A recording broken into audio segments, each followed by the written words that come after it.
News on the Liberty Radio Network at LRN.FM. From Keene in the Shire, the Liberty Media capital of the world, this is Daryl W. Perry, host of FPP Radio News for Thursday, September 20th, 2018. Silver is trading at $14.31 per ounce. Gold is valued at $1,208 per ounce. Zen is trading at $15, and the average price of Bitcoin is $6,432.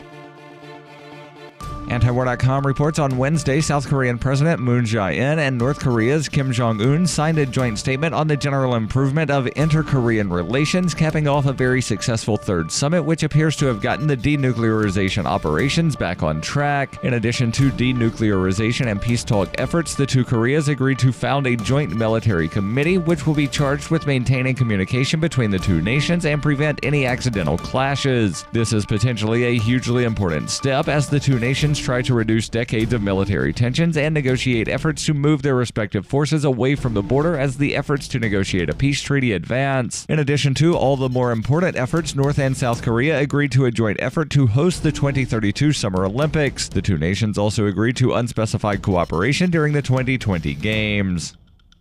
Born into a devastating world and raised among the crowd, the Cloudwalker assumes a new identity and begins the unrelenting quest for truth. In this epic journey, he discovers dark secrets about aspects of his previous life that he once trusted. Through the Journal of the Cloudwalker, he shares both the traumatic hardships and the eternal beauties of his experiences. Dear Society by the Cloudwalker is available from Amazon.com and all major bookstores.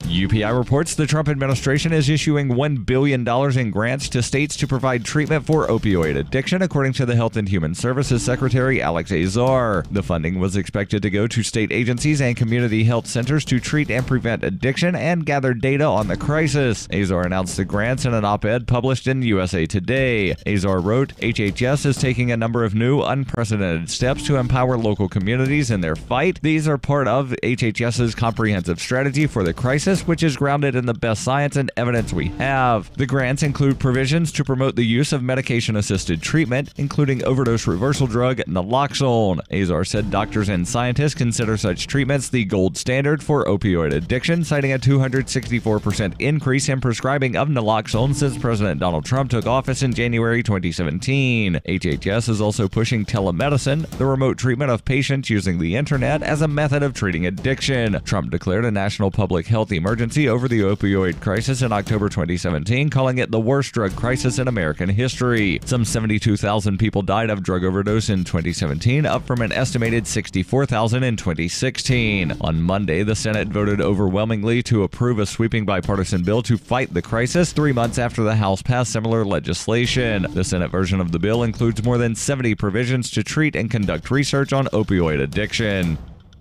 Are you tired of governments murdering people around the world? Stop using their money. There is an alternative. Bitcoin is a stateless, free market, non-political currency. Bitcoin cannot be inflated or controlled by any government. By using their money, you are helping the state. Stop doing it. You have an incredible alternative available now. Learn it, use it, spread it. Get started with Bitcoin at weusecoins.com. That's weusecoins.com. Reuters reports a federal judge in New York on Wednesday dismissed a criminal case brought against General Motors in 2015 over the largest U.S. automaker's handling of an ignition switch defect linked to 124 deaths. District Judge Allison Nathan approved a request filed Monday by federal prosecutors to dismiss the two criminal counts. In 2015, GM entered into a deferred prosecution agreement with the U.S. Attorney's Office in New York after the Detroit automaker was charged with concealing information from government officials and wire fraud. GM agreed to pay a $900 million fine and accept 3 years of oversight by an independent monitor. Federal prosecutors in New York told Nathan in a letter Monday that GM had complied with the terms of the agreement. GM had paid more than $2.6 billion in penalties and settlements, including the fine over faulty ignition switches that could cause engines to stall and prevent airbags from deploying in crashes. The defect was linked to 124 deaths and 275 injuries and prompted a recall that began in February 2014 of 2.6 million vehicles. GM spokesman David Caldwell, in a statement via email on Wednesday, said the government had finished monitoring the company. No individuals were criminally charged, but Chief Executive Mary Barra fired 15 people, including 8 executives, over the issue. This has been FPP Radio News, online at fppradio.com. On May 22, 1992, beloved talk show host Johnny Carson ended his 30-year run of hosting The Tonight Show with a farewell episode that included special guests Saddam Hussein, KKK Grand Wizard Virgil E. Griffin, and a musical performance by the Flag. On May 24, 1883, the Brooklyn Bridge opened, providing New Yorkers with a more efficient way of killing themselves and escaping their trash-ridden excrement-cake city. The monument's historic opening was marked by hundreds of people jumping 275 feet to their deaths in order to avoid waking up every morning with the smell of horse filling their nostrils. Before the Brooklyn Bridge, there were very few ways for New Yorkers to free themselves from the cesspool in which they lived. One method was to tie cinder blocks on their legs and walk into the Hudson River. But of course, the banks of the Hudson were so brimming with garbage and raw sewage that the putrid stench would drive back even the most desperate suicide seeker. This is the Onion News Network. The Call to Freedom is an opinion show. It's meant for informational purposes only. It is not licensed financial advice. It is very important to do your own analysis before making any investment based on your own personal circumstances. You should take independent financial advice from a professional in connection with or independently research and verify any information that you hear from the Call of Freedom and wish to rely upon, whether for the purpose of making an investment decision or otherwise. I mean, come on, guys. Duh. It's a cryptocurrency investment and a political talk radio. Of course, it's opinions. Computers are online. I'm gonna start loading software. 5, 4, 3, 2, 1. Welcome to the Call to Freedom. Broadcasting live from Verdcoin Studios on LRN FM. You're listening to Will. You will listen to every damn word I have to say. And Aria. Be afraid. Be very afraid. Stay tuned for political talk and everything crypto. That's right. Broadcasting internationally on our Bit Plus Network satellite.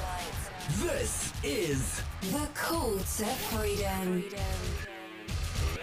All right, let's boot it up.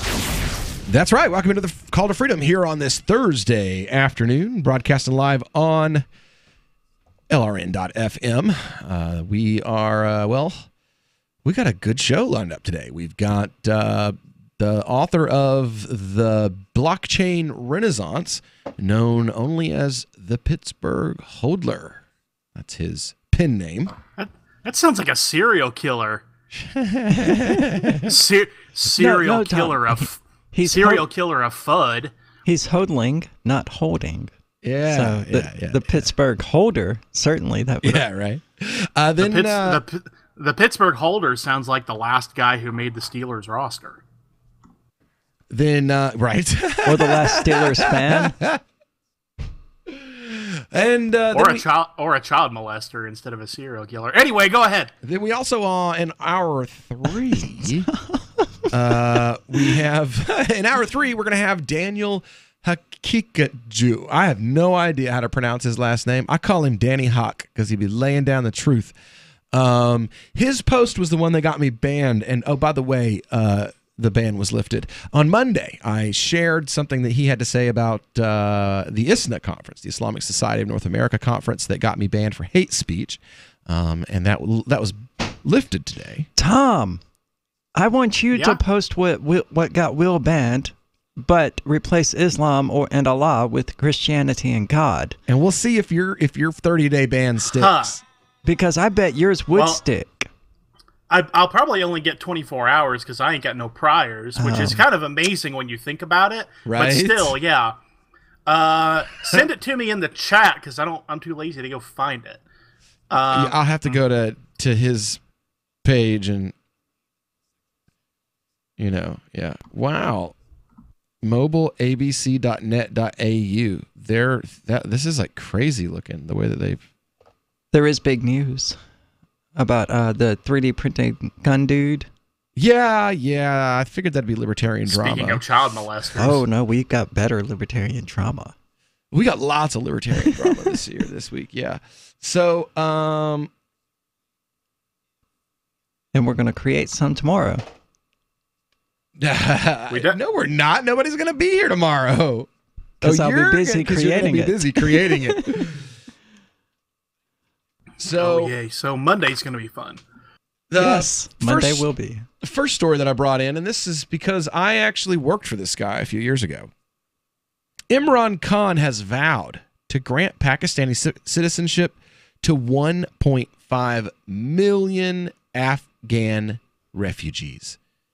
Nice. Quote directly from him, "They're humans. How have we deprived them of this for 30, 40 years?" Now, Imran Khan has outlined plans to grant citizenship to an estimated 1.5 million Afghan refugees, many of whom have lived in Pakistan since the Russian invasion in the 70s. The Pakistani Prime Minister had made the surprise announcement during his first visit to Karachi since his election last month. He indicated that passports would be given not only to children who were born and brought up here in Pakistan, but also to their parents.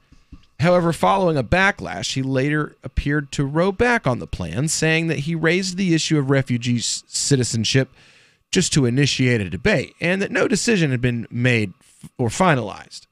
Speaking at a fundraiser for dam construction on Sunday, Khan said that the lack of documentation and education had prevented the refugees from getting jobs or accessing the social security system, rendering them an underclass. Well, the trainee would like the president of Pakistan to grow some balls. For real. And stick to what he said the first time. I knew he wouldn't. Because he had it right the first time. I knew he wouldn't stick to it because he's a weather vane. I worked for him in 2012, and he was a libertarian candidate all the way. And he only lost by 2% of the vote, which is a huge deal in Pakistan to be pushing a libertarian message and lose by 2% of the vote. So he went out and he became the favorite candidate of the military. And that's what got him elected. Well, I mean, yeah, if they're citizens, then who is the military going to have target practice on?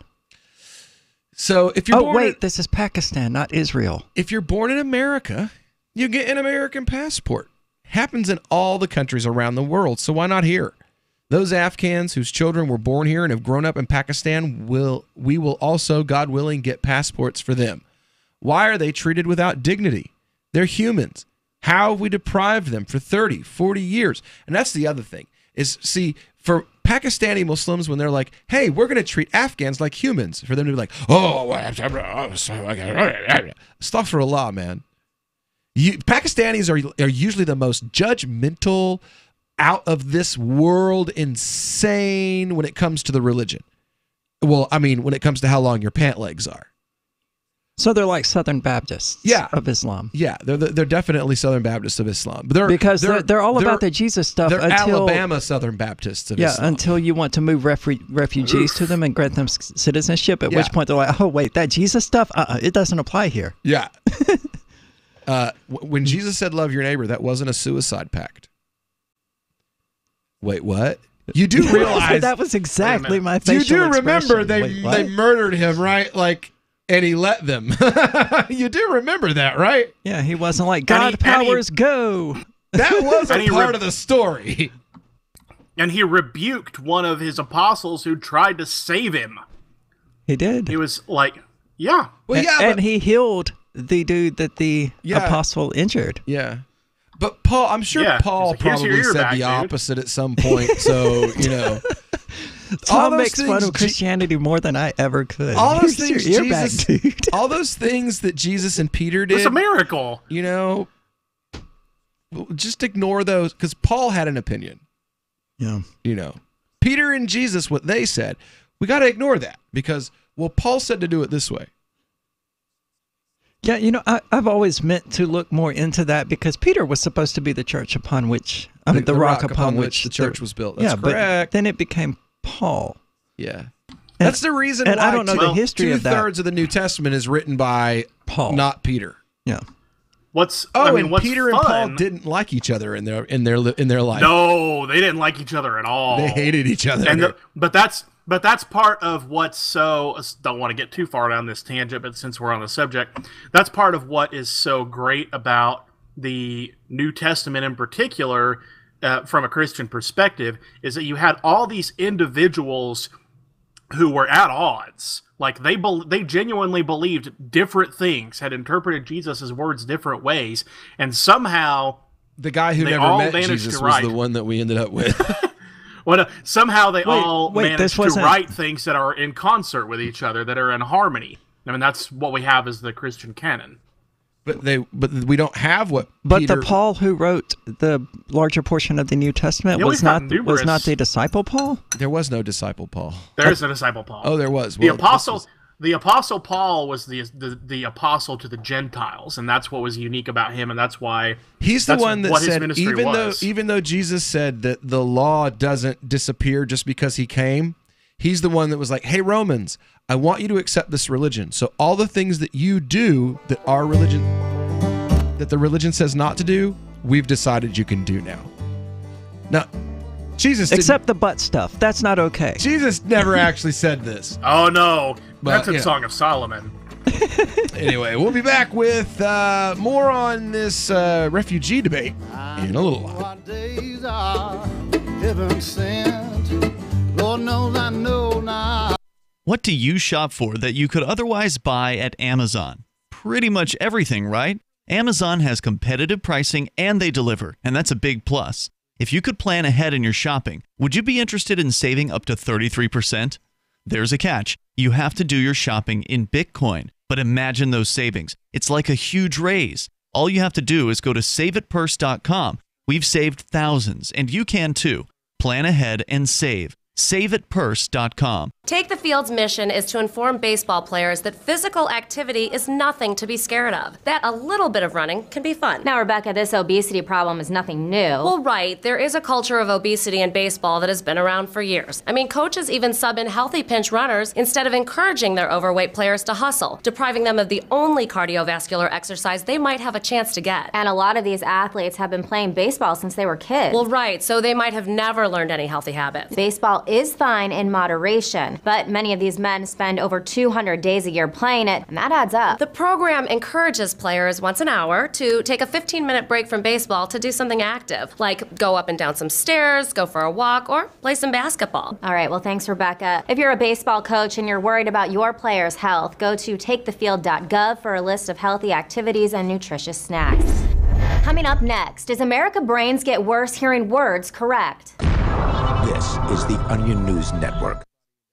Did you know you can get news updates about what's happening with the Liberty Radio Network delivered in the way you prefer? You can sign up for our email updates at updates.lrn.fm. Plus, you can stay in the loop by joining our Facebook profile at facebook.lrn.fm or follow us at Twitter at twitter.lrn.fm. It's all free, so sign up now at updates.lrn.fm for news updates delivered to your email box, facebook.lrn.fm to follow our Facebook page, and twitter.lrn.fm to receive our tweets. Looking for a great real estate investment? Consider New Hampshire, which is ground zero for the Liberty Movement. Your first call should be to Mark Worden from Porcupine Real Estate. He's more than just a real estate agent. He's your New Hampshire concierge. Where are the best places to live? Do you want farm, city, the burbs, or forest? Do you want a duplex or multifamily building so that renters pay your mortgage? There are homes in all price ranges in New Hampshire, and Mark can help with financing too. Invest in Liberty and property. Mark Worden can help. PorcupineRealEstate.com. Imagine someone in your community getting in their car, turning on the radio, and hearing the Liberty Radio Network. You can make that vision a reality with your own micro radio station. Visit broadcast.lrn.fm to learn how you can put our programs on the air in your area. You can have LRN.FM running around the clock, and you can even add in your own local shows. Building a radio station is simple, but programming isn't. That's where LRN.FM comes in. Learn more at broadcast.lrn.fm. That's broadcast.lrn.fm. Since time began, tyrants have taken aim at personal liberties. Now there's a movie that aims back. The government has no more right to tell us what to put in our bodies than they have to take our guns or tell us what books we can read. 6 drug police were eaten by bears while raiding a marijuana farm. On your knees, you dirty hippies! Jesus. On your knees! What's the problem, officer? Today, many cops who enforce pot laws do so only because it provides them with cushy jobs, good benefits, and a chance to push people around. I was an undercover narcotics officer. The drug war is nothing but a farce. The Second Amendment says you gotta keep you and your gat intact. Guns and Weed, The Road to Freedom. A film by Michael W. Dean and Nima Vadadi. DVD available now at gunsandweed.com or on Amazon. That's gunsandweed.com. Makes the perfect gift. Remember, that's gunsandweed.com. You can put the Liberty Radio Network on the air in your area. Visit broadcast.lrn.fm to learn how. Broadcast.lrn.fm. You are listening to the Call to Freedom on LRN.FM. Unasikiliza wito wa uhuru katika LRN.fm.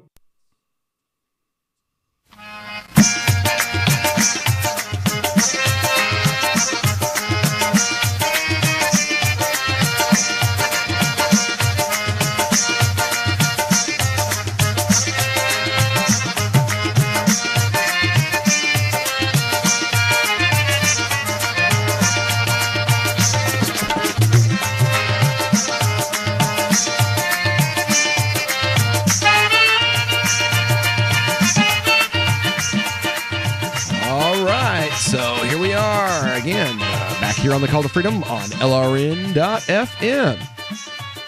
It's another beautiful day here in the Shire on this Thursday afternoon. We've been talking about Imran Khan. I worked for his campaign in 2012, and he was a pretty strong liberty candidate then. I was brought in by a brother that I knew named Manhaj, and we worked on trying to write some, some talking points for him. I was actually sent a coin set from him to give to Ron Paul, and that never was able to come to fruition. I tried very hard to find someone just to mail it, and no one wanted to cooperate. I'm like, it's silver coins, why wouldn't he want them? But oh well. Khan was a very strong liberty candidate, and then he saw that that's not what was going to win it. What was going to win it was to get the army, the authoritarians, the military, get them behind you. And basically it's, we'll vote for him because if we don't, there'll probably be a coup. And so now he's in power, and when he says things that are pro-freedom, he very quickly backpedals. That's right, because, Muslims in Pakistan... Muslims everywhere really we aren't interested in practicing our religion at all. Because that's true everywhere. It's not just Muslims. We're supposed to want these people there. We're supposed to go out and seek to help them. Well, we have right there on the Statue of Liberty something like, bring us your tired, your poor, your huddled masses. I can and we're like, understand nah, let's American not. evangelicals saying we don't want to help Muslim refugees. They're not us. But I can't understand that. These are Afghans and Pakistanis. You know what I'm saying? This is like the people of Tennessee saying, we don't want to help the North Carolina flood victims. Yeah. This isn't people from another country with another language, another culture, another religion. No, these are your neighbors, man. Y'all share tribal links and bloodlines. But, we don't treat refugees well. No, we don't. There's an issue in this general area of skunks and other animals getting into trash and eating it. But other than the fact that skunks are annoying and they're making a large mess, they're not harming anybody. Nobody's like, we got to kill these skunks. We got to turn them away. We got to do all of this and all of that. Or you have raccoons digging in the trash. No one's like, we have to chase away all of these animals that are just coming over here and just trying to catch a meal because they don't have anywhere else to eat. But when it comes to human beings, we're like, no, you got to get the hell off my property. We treat human beings disgustingly, worse than we do anything else. And it seems like religion, color, creed, sex may matter because men would have a hard time turning away a woman who's starving. But beyond that, it's just we have no respect for other human beings.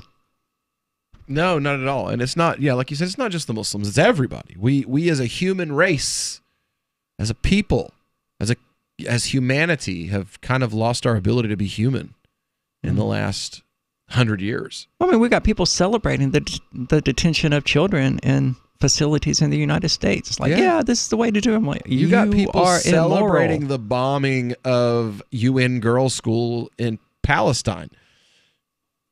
Again, this is what we have become. We are the inhuman. Now, this announcement, hold on. It says Khan also promised citizenship to 250,000 Bengalis in Pakistan. The announcement was criticized by the opposition Pakistan People's Party, with Provincial Minister Saeed Ghani claiming that Pakistan couldn't afford it. The party's leader, Saeed Ghani, said that he was strongly opposed to granting citizenship to people he described as illegal immigrants. You know, a better thing to do than granting citizenship would be to stop enforcing various government policies that require a person to be a citizen. Like, instead of saying, okay, well, here's your citizenship papers that allow you to go vote, just allow whoever freaking shows up to vote. Just as an example. Right. Well, it says... it's cheaper. It won't cost you anything. In fact, you'll save money. Ghani... It'll make about as much of a difference, too. Ghani says they should be registered, given work permits as well, but giving them citizenship, that creates problems. Addressing the Pakistani parliament on Tuesday, Mr. Khan reiterated his ambition to grant citizenship for refugees, but promised a consultation on the issue. He said he would seek opinions from opposition politicians before a decision was made. Pakistan has the largest population of refugees in the world. According to the UN, Afghans began pouring into the country when their homeland was invaded in 1979, and again at the end of 2001. Following the U.S. invasion, there were an estimated 4 million refugees living there. Mario, what was that race in Star Trek that they just sat around waiting to get invaded every few years, and they were that was in Doctor Who. Guy in Doctor Who. Well, there was also one in Next Generation when Picard got kidnapped and transported to the little lab rat-like maze in a room with the I don't remember what the names of the race were though. No, the guy I'm thinking about was in that episode of Doctor Who where they're in the hotel and they see everything they fear. Yeah, with the Minotaur thing. Yeah, and they're better. Their race is known for being better at surrendering than any other race. That's kind of the Afghans at this point. They just sit around waiting for the next invasion to come. I'm not saying that is an insult to them, but like everybody craps on the Afghans over the past 4 decades or so. Mm-hmm. Well, I don't blame them. If somebody comes in and is like, hey, we're going to help you fight off these invaders, then 20 years later, those people helping them are going to be the next invaders. That's the lesson that the Afghan people have learned. True, and that everyone else should learn from the Afghan people. Yeah. I'm just beside myself the fact that, these are Muslim majority countries, and the Muslim reaction was, oh my God, how dare you? No, treat them like people? No. This is what nationalism has done to the Muslim community. We've created this, and the funny thing is it's what nationalism has done to humanity. Did not exist in the Muslim world 130 years ago. Britain brought nationalism to the Muslim world, encouraged tribes to embrace tribalism and nationalism as a way to get them to revolt against the Ottomans. They wanted the breakup of the Ottomans. Like right now, it's hard to feel bad for the Arabs because the Arabs. It's just classic divide and conquer. Yeah, and the Arabs fell for it. The Arabs were like, well, we don't like that. We're not the ones in control anymore. We think we should have this. Blah blah blah blah. And what they do, they helped Great Britain. They helped Great Britain take the Holy Land. And now what happened? Now they're in charge of, instead of being in charge of all of the Levant like they thought they were going to be, now they get to be in charge of the incredible shrinking country, Palestine. But it's Israel's fault. It's America's fault. It's the UK's fault. Not their fault. Phone records, financial and location data, Prism, Tempora, Xkeyscore, Boundless Informant. Hey y'all, Scott Horton here for offnow.org. Now here's the deal. Due to the Snowden revelations, we have a great opportunity for a short period of time to get some real rollback of the national surveillance state. Now they're already trying to tire us by introducing fake reforms in the Congress. And the courts, they betrayed their sworn oaths to the Constitution and Bill of Rights again and again, and can in no way be trusted to stop the abuses for us. We've got to do it ourselves. How? We nullify it at the state level. It's still not easy, but the Off Now project of the 10th Amendment Center has gotten off to a great start. I mean it. There's real reason to be optimistic here. They've gotten their model legislation introduced all over the place, in state after state. I've lost count, more than a dozen. You're always wondering, yeah, but what can we do? Here's something important, something that can work if we do the work. Get started cutting off the NSA support in your state. Go to offnow.org. Are you tired of governments murdering people around the world? Stop using their money. There is an alternative. Bitcoin is a stateless, free market, non-political currency. Bitcoin cannot be inflated or controlled by any government. By using their money, you are helping the state. You have an incredible alternative available now. Learn it, use it, spread it. Get started with Bitcoin at Bitcoin.com. That's Bitcoin.com. Why did you move to the Shire? I moved here to the Shire because there's other people around who take liberty just as seriously as I do. I moved to the Shire because I saw videos of people challenging authority and thought that I could get support myself. It called to me, like, do this right now. I wanted to be around people like me who got it. And once I got here, I knew there was nowhere else that I wanted to be. I've always wanted to change the world. So I moved to the Shire to join people who were actually working towards doing the same thing. The people here are awesome, loving, and positive. It was for the adventure and for the feeling of something important is happening here. And I just wanted to come to sort of be part of that. Visit ShireSociety.com to read and sign the Shire Society Declaration and learn the reasons why, if you love liberty, you should immigrate to the Shire. Plus, add yourself to the Shire map at ShireSociety.com. That's ShireSociety.com. The 3 most important things you can do for LRN.FM are: 1. Let your friends know you're listening to LRN.FM on your social networking profile. 2. Buy the things you buy online through shop.lrn.fm. 3. Give $5 a month to the AMP program at amp.lrn.fm. It's my firm belief that the AMP program is the best use of your charitable dollar among liberty-oriented groups. Support all your favorite organizations, but make sure you give $5 a month to the AMP program at amp.lrn.fm. So the protection of life, liberty, and property is what the Free State Project is all about. But it's an effort to move 20,000 people who understand. It's about demonstrating to the entire country that, yeah, we can have a free market, a truly free market. Making it just a freer, great place to live. It's the world's largest voluntarist libertarian community, and it's only getting bigger. That's amazing, to be able to move to a place where other people passionately believe in being free and independent. What the Free State Project is managing to do, though, is to put their money where their mouth is. It's physically getting up across the country and saying, let's go someplace and let's demonstrate the power of these ideas. There's a lot of kind of philosophy that surrounds liberty. There's a lot of thinking about it and talking about it. But here in New Hampshire, people are doing it. 101 Reasons Liberty Lives in New Hampshire, a documentary by Free State Project Early Movers. Watch it free at 101reasonsfilm.com. 101reasonsfilm.com. Help get LRN.FM into more ears. Visit promote.lrn.fm for a free bumper sticker, flyers, banners, graphics, and more. Promote.lrn.fm.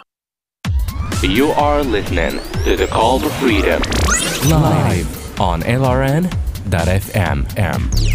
تستمعون إلى نداء للحرية مباشرة على LRN.FM.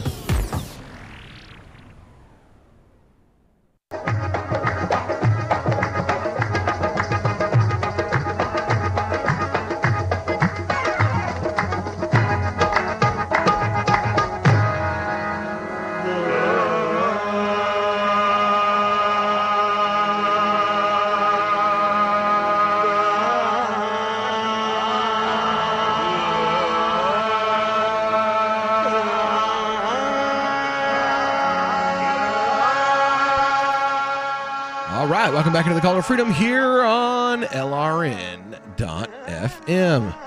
Broadcasting live from our Horizon.global studios here in beautiful Keene, New Hampshire. It's another beautiful day here in the Shire, and we've been talking about Imran Khan and his lack of testicles and big promises and little balls.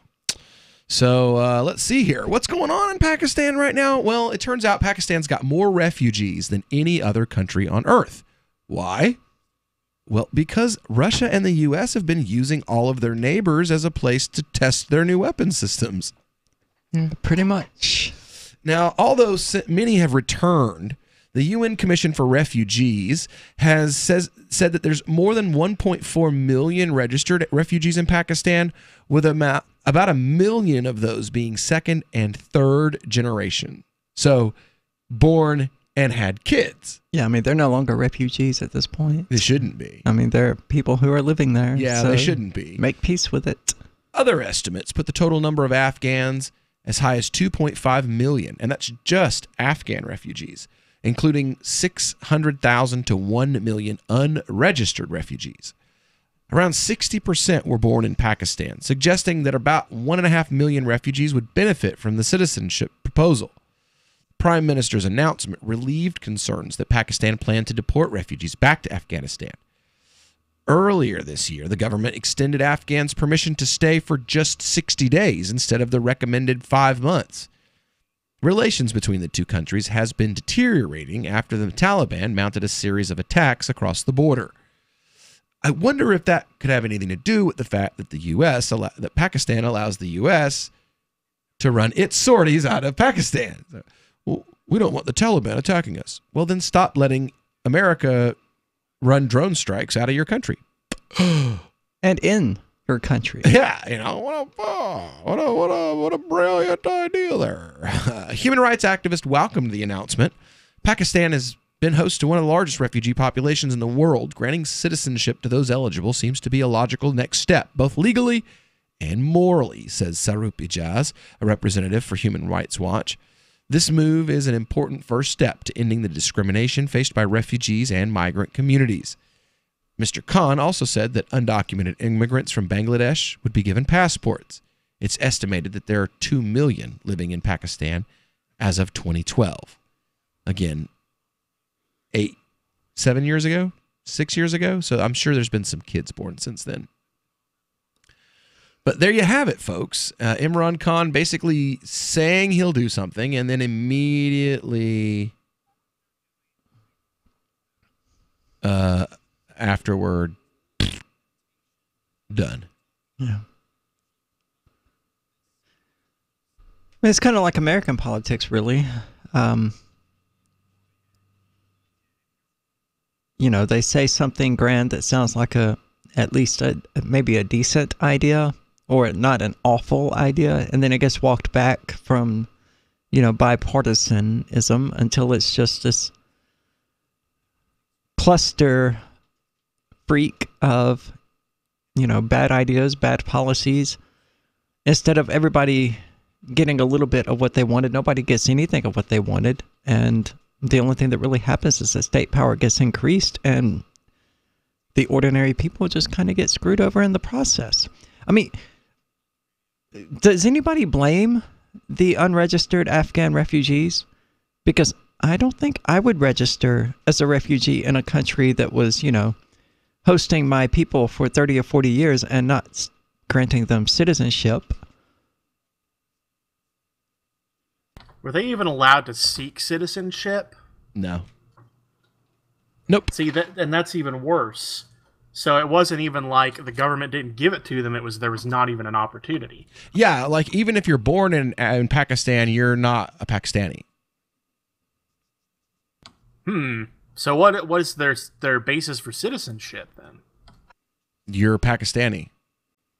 Was your family living in Pakistan when Pakistan was created in the 1940s? Then you're Pakistani. There we go. That's what I was asking. Then you're Pakistani. Pakistanis are all Indians. That's what they are. They're all Indians. Yeah. And Britain was like, you know what? The Hindus and the Muslims, whenever we do really, really screwy stuff that hurts them both, they band together and fight back against both of us.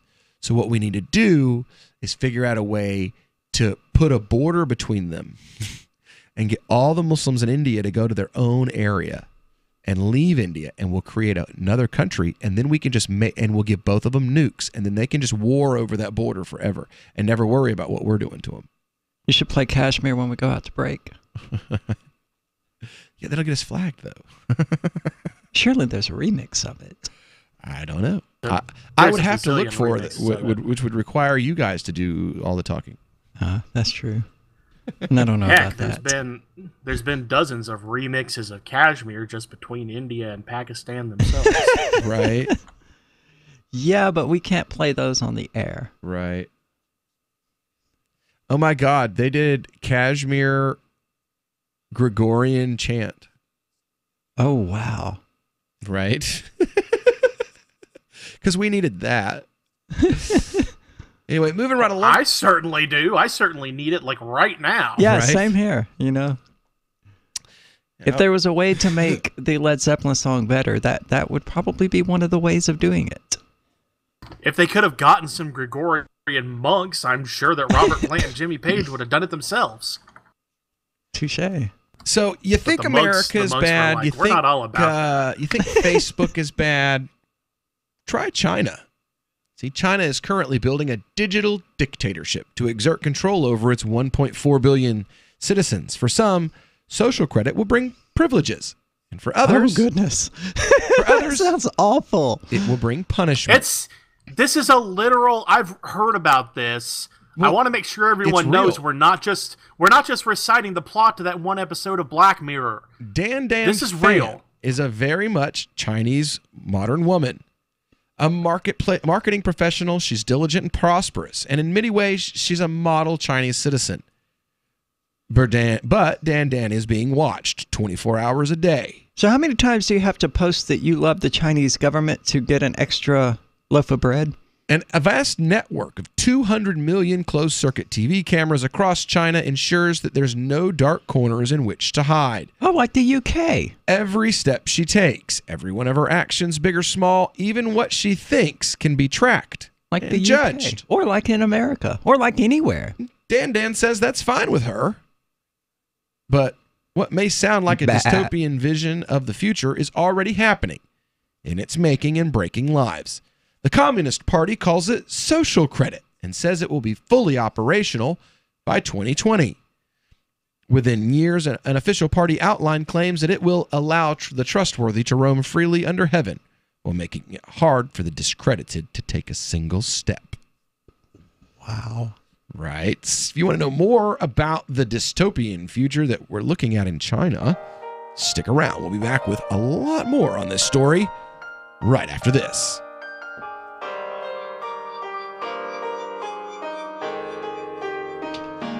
This is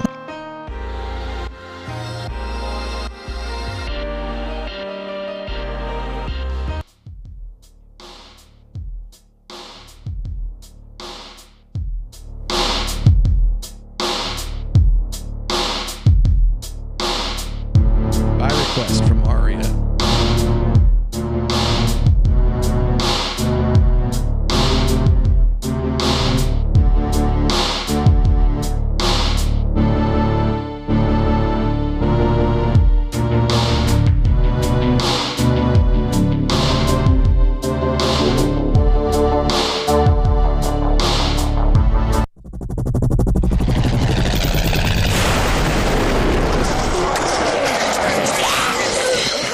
In Survivor Max 2, School Bites, Max must scavenge through a wasteland swarming with the undead. Desperate to find the medicine he needs, he discovers a community of survivors at his former school. Has he finally found the safe haven he's been looking for, or will he discover that school bites? Look for Survivor Max on Facebook, read reviews on Amazon, and read Chapter 1 at survivormax.com. If you're looking for work, or even if you're not, here's an innocent mistake you really want to avoid. Never return calls before listening to your voicemail. Your wireless phone sends calls you didn't answer into voicemail, and it shows you phone numbers for calls you missed. Important. Don't call back callers you missed until you have first listened to your messages. Otherwise, you frustrate people who bothered to leave messages by asking them to repeat a message they just left as your voicemail greeting instructed them to. If you're a job applicant, this alone could be a deal killer. And even if you're not, there are few things you can convey to someone that are as fundamentally maddening as, "I didn't hear you." With money and attention so so scarce now. Effective communication skills have never been more important. For more tips for job seekers and everyone else, hit survivalspeech.com. I'm Holland Cook. Did you know we've taken our LRN.FM telephone listen line to a new level with the LRN.FM audio on demand line? Now you can call 712-770-8447 anytime and listen to LRN.FM's live feed. And you can listen to a bunch of our original shows on demand. Long distance fees may apply. Just dial 712-770-8447 and choose from the menu. 712-770-8447. I love My Magic Mud. I drink a lot of coffee. I had stains on my teeth. Then I found My Magic Mud, and I was told it would remove stains. So I paid attention when I brushed the first time. My Magic Mud is black tooth powder, and the difference it made in my teeth in one application was noticeable. With 4, my teeth were as white as you normal folks out there. Please go to mymagicmud.com and buy a jar. There's 150 applications for $25. You can use Bitcoin, mymagicmud.com. Some of you asked, and now we've delivered. LRN.FM's live Keene, New Hampshire studio shows are now streamed in HD on Twitch. Visit our channel at twitch.lrn.fm and give it a follow. If you have Amazon Prime, you get 1 free subscription on Twitch. If you use it on our channel, Twitch will give LRN.FM a monthly piece of your Prime subscription cost. So please watch, follow, share, and subscribe to twitch.lrn.fm. That's twitch.lrn.fm. Free Talk Live. There's going to be no food by February. Oh, that seems a little extreme. I find that hard to believe. Well, watch it happen. Hope you find Christ. Oh, good luck, buddy. Thanks. What really turned me away from religion was the fact that most of them are so intolerant and nasty. What do you Your mean? life will suck unless you find Jesus. Well, I had Jesus a long time ago, and he didn't really do anything for me, so I got away from that. Right, and I can tell you that if you want to have that attitude with people, like, Good well, luck you better find Christ, or you're going to burn in hell. Yeah. Then you know. Good luck converting people. Yeah, I really want to hang out with people like you, there, Keith. I really want to hang out with people like you. So I'm sorry to those good Christians out there listening that aren't like Keith. But it's the loudmouths like Keith that do real damage to your religion and how people feel about it. Free Talk Live, 7 nights a week from 7 to 10 Eastern, live on the Liberty Radio Network at LRN.FM. Some of our live shows are streamed in HD on Twitch. Please follow and share at twitch.lrn.fm. That's twitch.lrn.fm. This is Angel Clark, and you're listening to The Call to Freedom on LRN.FM.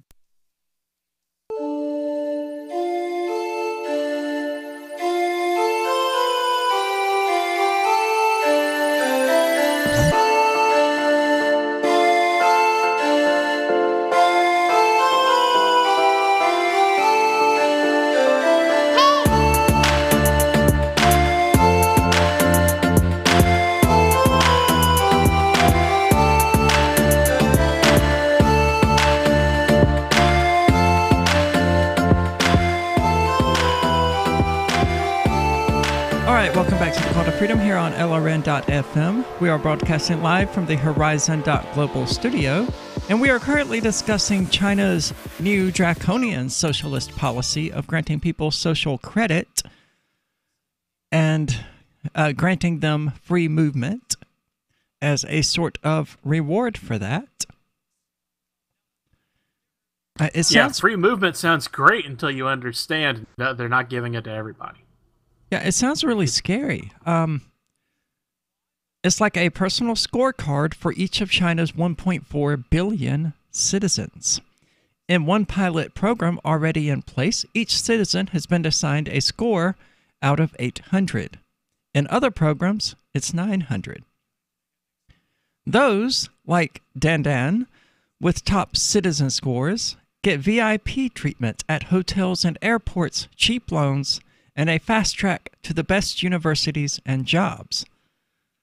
Those at the bottom can be locked out of society and banned from travel or barred from getting credit or government jobs.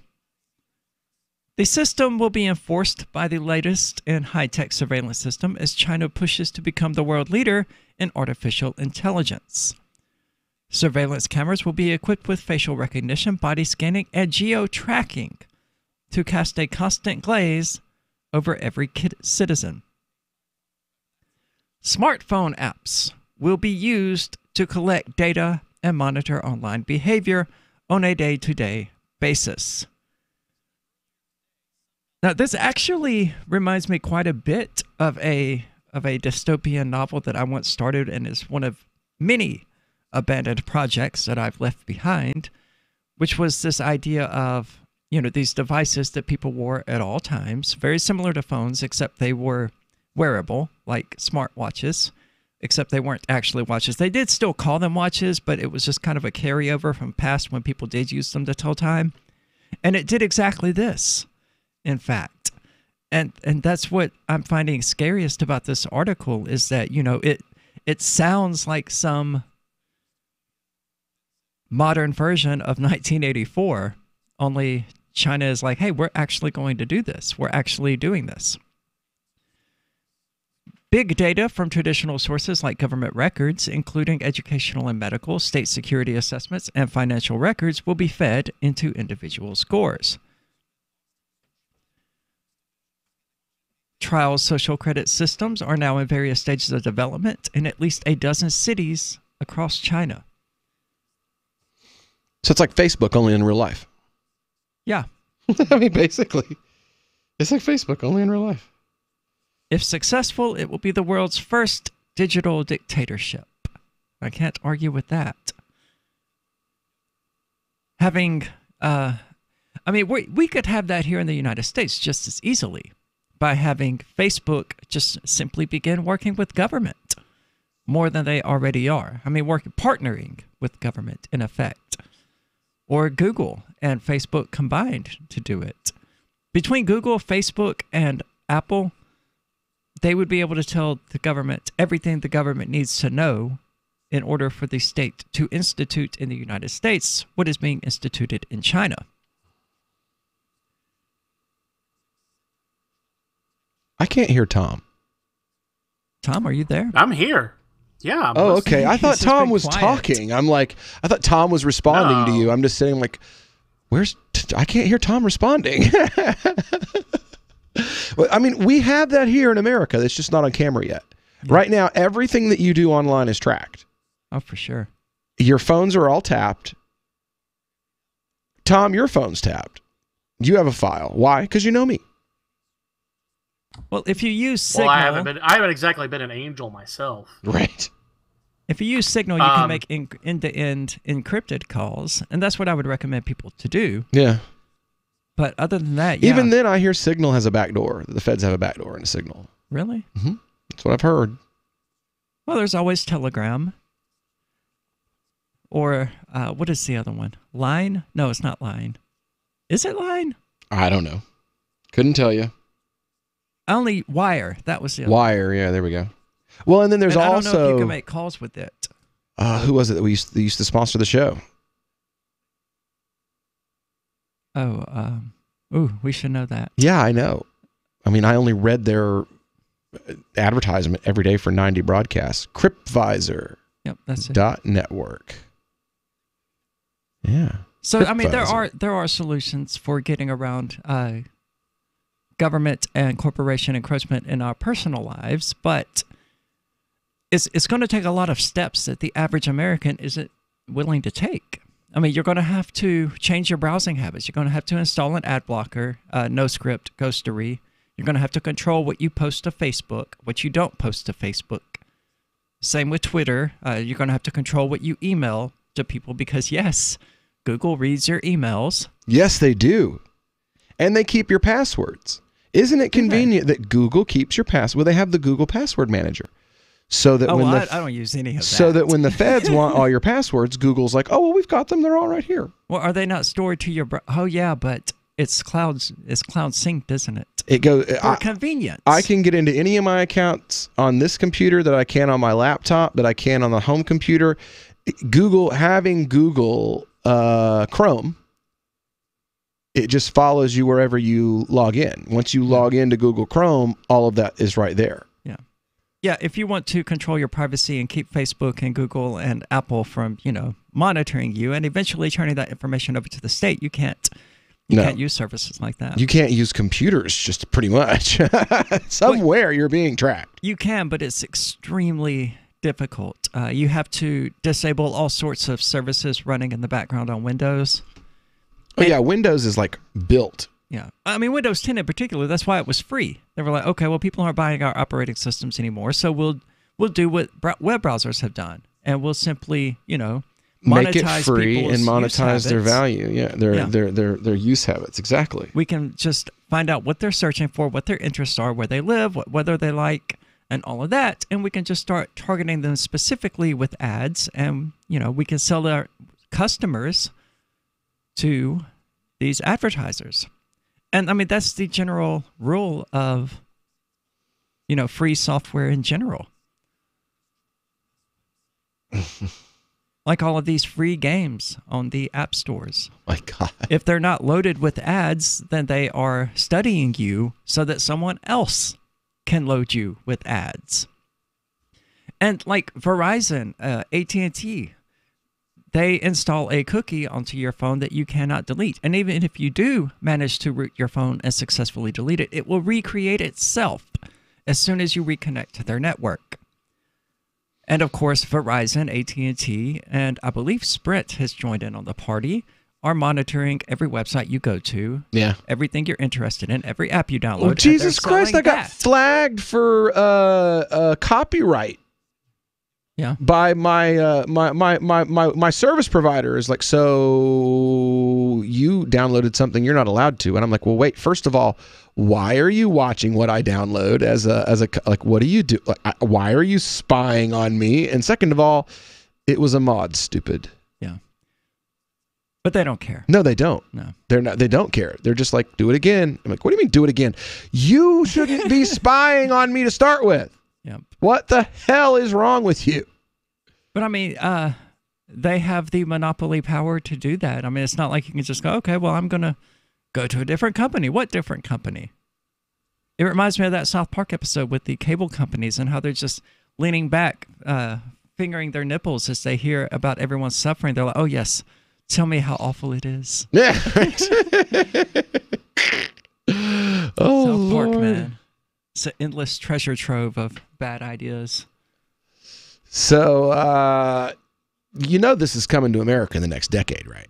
Oh, for sure. Yeah. And companies like Facebook and Google are going to help it happen. Oh, they're going to give all of your posts that you've ever made. I bet that's why you can't delete Facebook and you can't delete your private preview, and they keep that is so they can use it later for awesome little things like this. I wonder how much of Chinese people's personal information and Facebook posts Facebook provided to the Chinese government. I wonder how much. Just how much.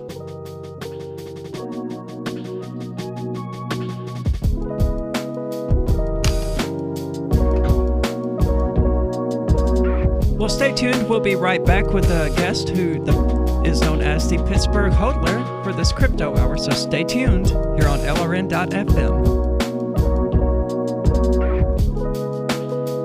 Is spreading the message of liberty, cryptocurrency, and peace around the globe worth $2 per month to you? As you may already know, in addition to our internet feed, LRN.FM broadcasts on free-to-air satellite across North and Central America, as well as Sub-Saharan Africa. And we've been available on satellite for free 24/7 since 2010. The LRN.FM free-to-air satellite signal is reaching some of the most oppressive regimes in the world, and there's no doubt our ideas are making an impact. You can learn more about the channel's impact by watching the 3-minute video at fund.lrn.fm. If you'd like to help free minds globally with our ideas of liberty, cryptocurrency, and peace, you can donate as little as $2 per month via fund.lrn.fm. You can help us continue and expand our satellite broadcast to multiple continents. Visit fund.lrn.fm today, and thank you for your help. Don't forget to share the link on social media. That's fund.lrn.fm. Did you know you can listen to LRN.FM via our free-to-air satellite channels? We have channels over nearly all of North America and much of Africa. All you need is an affordable receiver and a dish as small as 30 inches. There are no monthly fees. Learn more at sat.lrn.fm. Plus, if you are a broadcaster or want to be one, this is a good delivery method for our content. See our coverage maps and get details at sat.lrn.fm. That's sat.lrn.fm. sat.lrn.fm.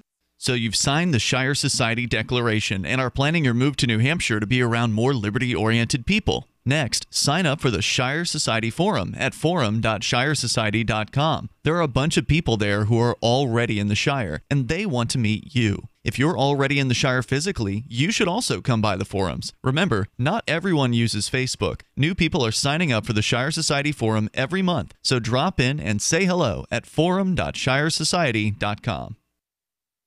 More of the Call to Freedom is coming up next, live after the news on the Liberty Radio Network at LRN.FM. From Keene in the Shire, the Liberty Media capital of the world, this is Daryl W. Perry, host of FPP Radio News for Thursday, September 20th, 2018. Silver is trading at $14.31 per ounce. Gold is valued at $1,208 per ounce. Zen is trading at $15, and the average price of Bitcoin is $6,432. Antiwar.com reports on Wednesday, South Korean President Moon Jae-in and North Korea's Kim Jong-un signed a joint statement on the general improvement of inter-Korean relations, capping off a very successful third summit, which appears to have gotten the denuclearization operations back on track. In addition to denuclearization and peace talk efforts, the two Koreas agreed to found a joint military committee, which will be charged with maintaining communication between the two nations and prevent any accidental clashes. This is potentially a hugely important step as the two nations try to reduce decades of military tensions and negotiate efforts to move their respective forces away from the border as the efforts to negotiate a peace treaty advance. In addition to all the more important efforts, North and South Korea agreed to a joint effort to host the 2032 Summer Olympics. The two nations also agreed to unspecified cooperation during the 2020 Games. Born into a devastating world and raised among the crowd, the Cloudwalker assumes a new identity and begins the unrelenting quest for truth. In this epic journey, he discovers dark secrets about aspects of his previous life that he once trusted. Through the Journal of the Cloudwalker, he shares both the traumatic hardships and the eternal beauties of his experiences. Dear Society by the Cloudwalker is available from Amazon.com and all major bookstores.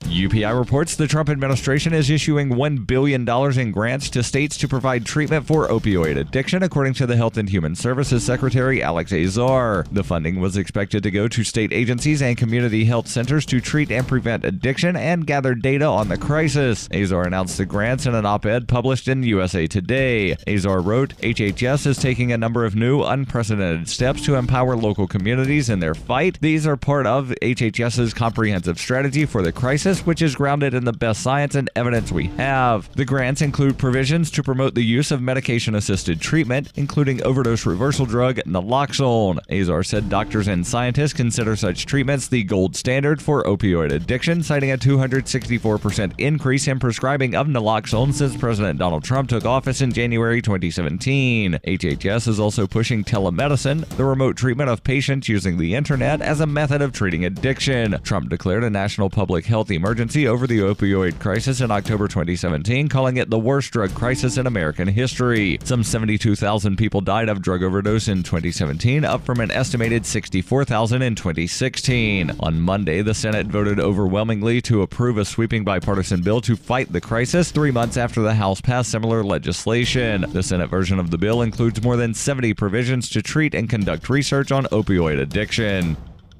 Are you tired of governments murdering people around the world? Stop using their money. There is an alternative. Bitcoin is a stateless, free market, non-political currency. Bitcoin cannot be inflated or controlled by any government. By using their money, you are helping the state. Stop doing it. You have an incredible alternative available now. Learn it, use it, spread it. Get started with Bitcoin at weusecoins.com. That's weusecoins.com.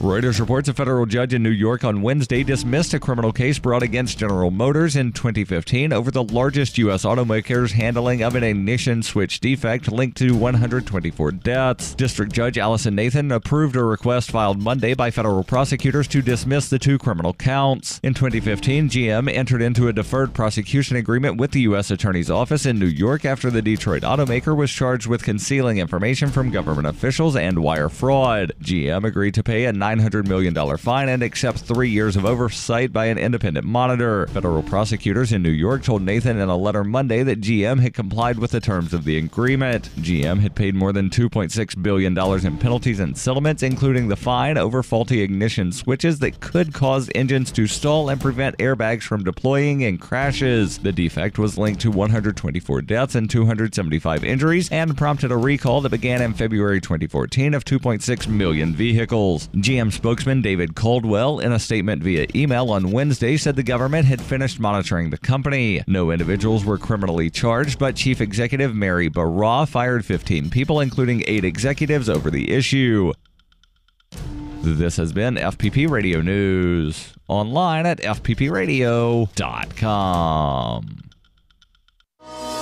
From the admission of Ant Colony 000082567 KLN 00067X into the Union in 1897, to the day in 1817 when embarrassed construction workers realized they put the Erie Canal in the wrong place. The Onion looks back at This Week in History. On August 5th, 1962, Nelson Mandela was jailed until 1990, becoming fully rehabilitated through the South African penal system, and thanks to the services provided to him while imprisoned, emerged from jail a successful politician and internationally revered symbol of peace. Mandela's record of overcoming hardships and moving South Africa beyond its formidable racial struggles is a lasting testament to South Africa's correctional facilities, and prove that the penal system's small cells, demeaning work duties, and minimal rations are exactly the tools needed for a prisoner to truly become a reformed citizen. This is the Onion News Network. The Call to Freedom is an opinion show. It's meant for informational purposes only. It is not licensed financial advice. It is very important to do your own analysis before making any investment based on your own personal circumstances. You should take independent financial advice from a professional in connection with or independently research and verify any information that you hear from the Call of Freedom and wish to rely upon, whether for the purpose of making an investment decision or otherwise. I mean, come on, guys. Duh. It's a cryptocurrency investment and a political talk radio. Of course, it's opinions.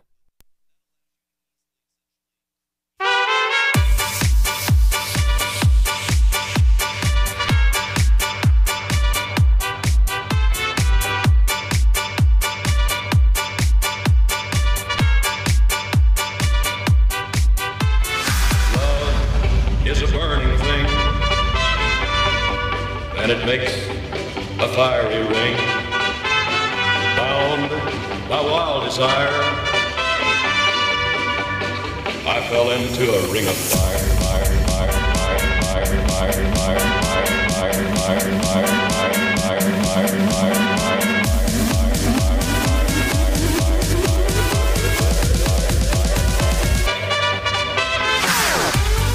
All right, welcome into the Call to Freedom here on LRN.FM. It's our crypto hour right here, brought to you, we don't know yet. We'll tell you later. We are, of course, broadcasting live from our Horizon.Global studio here in beautiful Keene, New Hampshire. It's another beautiful day here in the Shire, and we are joined today by the Pittsburgh Hodler. That's right, the Pittsburgh Hodler we've got live on with us via remote to talk about his new book, The Blockchain Renaissance. So, how you doing today there? I'm doing well. I appreciate you guys having me on to the Call to Freedom. Very good, very good. So, tell us a little bit about yourself first. What inspired you to write the book, and why should anybody want to read it to begin with? Yeah, I started, I guess, getting into politics and economics and all that while I was in college at Ohio State, and the genesis, I guess, would be the Ron Paul movement, like it was for a lot of people that got into the liberty movement and whatnot back then. So I was sort of into that, and then the great educator that he is sort of led me to the Austrian School of Economics, and I started looking at that and was curious about how we were going to solve the problem of government, the central banks printing money or creating money. And it was a bleak time then, and I learned about Bitcoin in 2009. And it wasn't until 2011 when I really got into the economic side of it, like I said with Ron Paul, that I went back, read the white paper from Satoshi and Nakamoto, the guy, or a group that wrote the white paper and created Bitcoin, and started looking at the economic side of that and whether that could be our sort of savior economically. And that led me down the rabbit hole into cryptocurrencies and blockchain. And over the last, I guess, 7 years, I've been pretty into blockchain space. And I decided last year that I needed to start making some videos and stuff to help educate people. And then the book came about. So I used my English background to kind of write the book and try to help everybody educate as much as I could possibly. Very cool. So is that essentially the purpose of the book, is to be sort of a cryptocurrency for dummies? And I don't mean that in any sort of denigrating way of the book. I'm just, is it an introductory book, or is it more for people who have been steeped in cryptocurrency terminology already? I would say it's for all people. I don't like to say it's for one or the other, but the newcomer or layman is definitely able to understand. I think I would have it would have been more of a failure if I would have written it just for the people that have been around, because it seems like the newcomers are, obviously in any space, are the ones that need the most help. Or I saw a lot of people being taken advantage of, especially in the last 18 months or 2 years, and with the BitConnects and stuff like that. So I said, it's time to write a book. I was talking to a friend, and I said, if I wrote this book, do you think people would buy it? And he said, yeah, I definitely would. So he actually bought a copy before it was even written. Very cool. Yeah. Will you be at any of the big events coming up? I don't have anything marked down on my calendar. It's kind of cool to be on this show, though, because I'm interested in. I've been thinking about moving to New Hampshire myself. So, well, we do have the New Hampshire Digital Asset and Blockchain Conference coming up October the 11th. We'll be broadcasting live. Oh, Aria, by the way, I got your press pass. I got you a press pass. To what? To the blockchain conference. Okay, awesome. When? He's telling you October quietly that you're going to have to work. On the 11th, yeah. The 11th of October. October. Okay. Notice he didn't say he got Is himself it just a one-day press event? pass. Yeah. Okay. Yeah, we'll go because up I'll have to take Friday. the day off work. So. Well, no, we'll have to go up Friday because it's 2.5 hours from here. We'll have to go up Friday, stay in the hotel Friday night, do the meet and greet with all the blockchain. So I need folks. Friday, Saturday, and Sunday off. No, because we'll come back Saturday. Okay, so just Friday and Saturday? We'll stay in the hotel that night, get up Saturday morning, do the convention, broadcast live from there, sell some swag, get in the car, and come home. Okay. Yeah. Cool. After we eat free food. Nice. And then we'll come home. I think we're all going to be carpooling, too. There'll be a bunch of us going. So okay. Very, very really awesome. cool. And this Pittsburgh Hodler guy, man, you should come and, sell your book. Yeah, it would be nice to tons show of up there blockchain and check folks it out. Yeah, I'd definitely like to. Man, you never know. I might show up.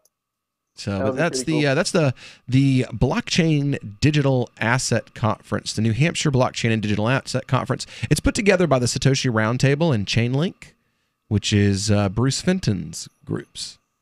They organize it every year. It's a good time. I went last year. We had a blast.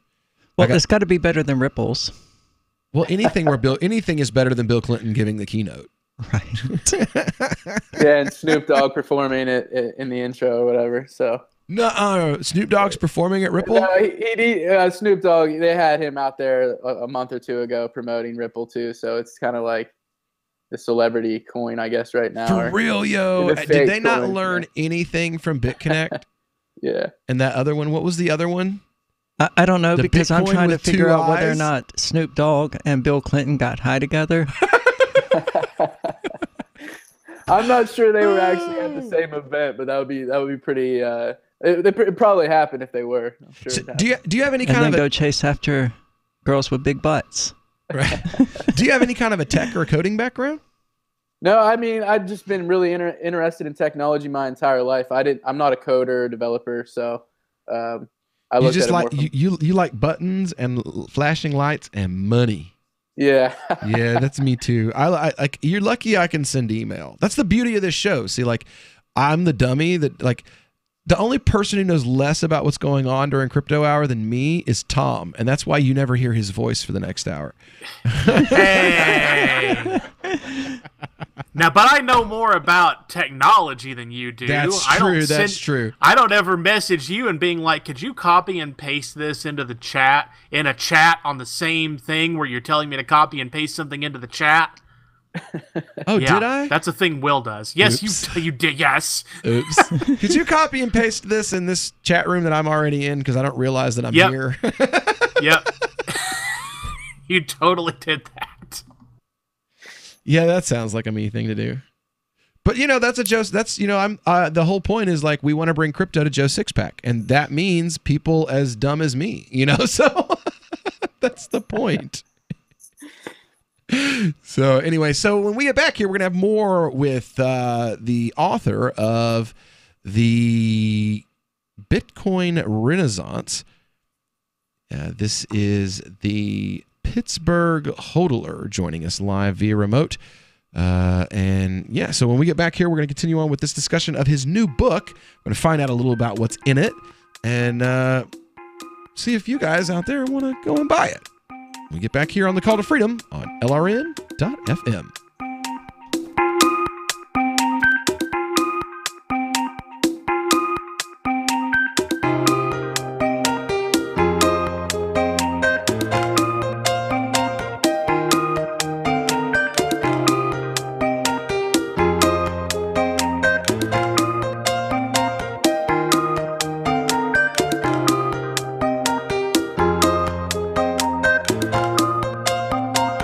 The new 4th edition of Healing Our World, The Compassion of Libertarianism, will take your understanding of liberty to a deeper level and has over 1,300 updated references, new cartoons, and a foreword by Dr. Ron Paul. With discounts for multiple book purchases, the 4th edition of Healing Our World is a great gift for the liberals, pragmatists, environmentalists, and Christians in your life who think libertarianism is cold-hearted. Get yours today at healing.freetalklive.com and use promo code FTL for a $5 discount. I've been told no in many different ways. I give you an order and you're going to obey it. George, you can go this way.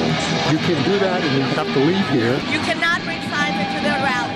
Walk with me. Well, I'm comfortable here, actually. Whoa. Hey. Who do you think you are? Excuse me. There is no video and audio allowed in this office. No, I have work today. You ain't gonna make it. Wait a minute. Whoa. Hey! Oh my God! Unbelievable! Why are you running from me? Because you scared me. What am I being detained for? You're being served. What is this? You're being served. What is this? Bureaucrats have a funny way of telling people no. That's the sound of the men working on the chain. Derek J's Victimless Crime Spree. Watch it for free and order the Director's Cut DVD at victimlesscrimespree.com. Here's a chance to do a little activism while you're cruising Facebook, Twitter, or Google+. Between the LOL cats, the recipes, the hot girls, and the inspirational sunrise memes, Free Talk Live's posts pass by your newsfeed. Like them, comment. It gives us more exposure. If you don't see our posts, click like at facebook.freetalklive.com and then hover over it to click Get Notifications. It's an easy way to spread the ideas of liberty a bit further. I know you're busy, but you can spare that 1/10 of a calorie it takes to click on something. facebook.freetalklive.com.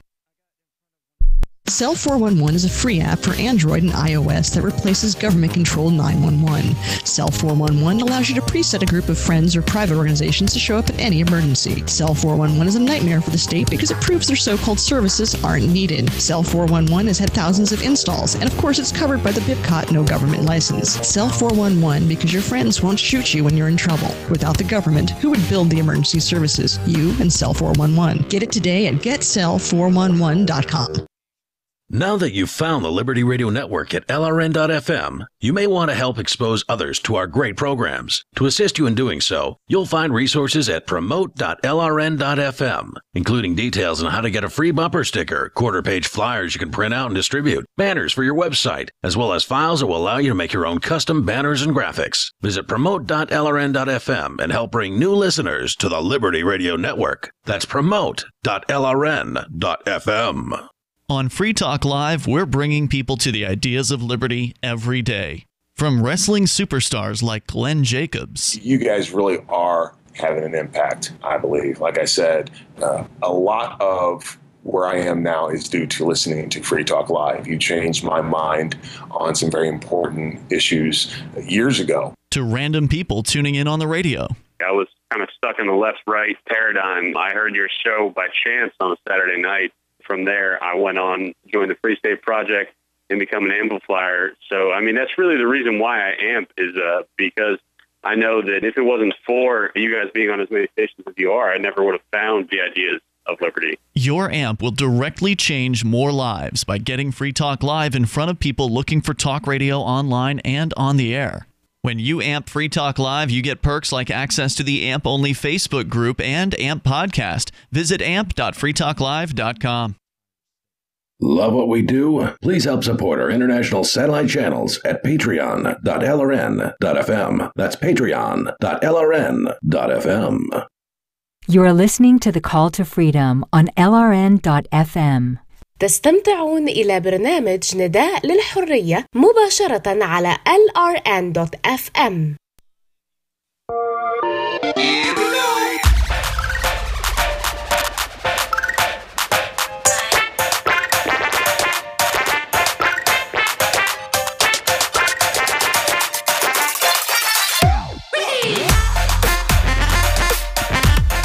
All right, welcome back to the Call to Freedom here on LRN.FM, broadcasting live from our Horizon.global studio here in beautiful Keene, New Hampshire. It's the middle of our crypto hour, and we are talking with the Pittsburgh Hodler about his new book, The Blockchain Renaissance. And, moving right along, we've got him on with us. I want to tell us a little bit about the book. Like, what's the book about? Yeah, the book really is mostly about ending, statism as much as possible, decentralizing the world, and using sound currency to do that. I think blockchain, it's going to provide a lot of different means to ends in different things, but in security and production, I think it's the best way to help us worldwide to start producing and cooperating together. I view it as a means to a more peaceful society too. So, a voluntary society where we're not using debt money and money that basically is based on coercion. So just, the private sector and the free market, I think, has definitely done a good job here in getting us a good product. There's many different cryptocurrencies and blockchains we can use, but I think that's also an important factor in this, is that over time, I get into the book, the interoperability, which is different blockchains being able to talk to each other and communicate, will be big. So you'll have people bouncing from one cryptocurrency to another, and being able to spend money seamlessly and not even realize it. Didn't Dogecoin and Ethereum recently implement a platform that's supposed to essentially do that, allow their two blockchains to communicate? Yeah, there are a lot of different blockchains that are working on that now. Yeah, so, I think Verge is supposed to be working on one of those too. Yeah, well, they're on the verge of collapse, so screw them. Pun intended. Obviously. They're going to be flaming our Twitter account in like 5 minutes from now. Good. Verge, screw you. Oh, look, Motion is back up to 2.5 You guys aren't cents. Verge. You're not a Verge fan. Ari is not. I never got into Verge Aria myself. bought I it couldn't 21. tell you too much Aria about it. bought it 21 cents. 23 cents. 23 cents. So she's far from a fan. And then it crashed to 2 cents.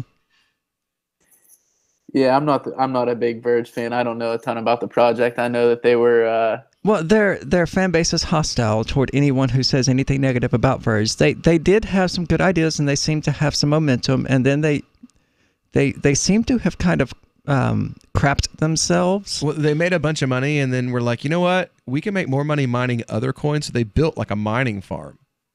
Verge did this? Yeah, Verge built a mining farm. You saw the So XVG I wasn't hating them whale. enough. XVG Whale was showing like all the stuff that they were buying, and basically what they were doing, they were taking all the profits from these Verge coins that they bought for like 0.03 of a penny, and then it went up to 21 cents, and they sold all of it and then, crashed it for people crashed like it me. for normal folks, and then Yeah. used that money to build a mining farm because that's where the real money's at. So now they're mining something. This is why I was like never a big Dogecoin. believer in that project for some reason. Yeah, so I'm good. Yeah. Yeah, I'm good. I liked it when they came out. They were a Dogecoin derivative, I think. They were They were. Dogecoin Dark. Yep. Yeah. I bought it when it was 3 cents. And Dogecoin is still doing just fine, Yeah. and I bought it at 3 cents, so still has a clever, creative culture.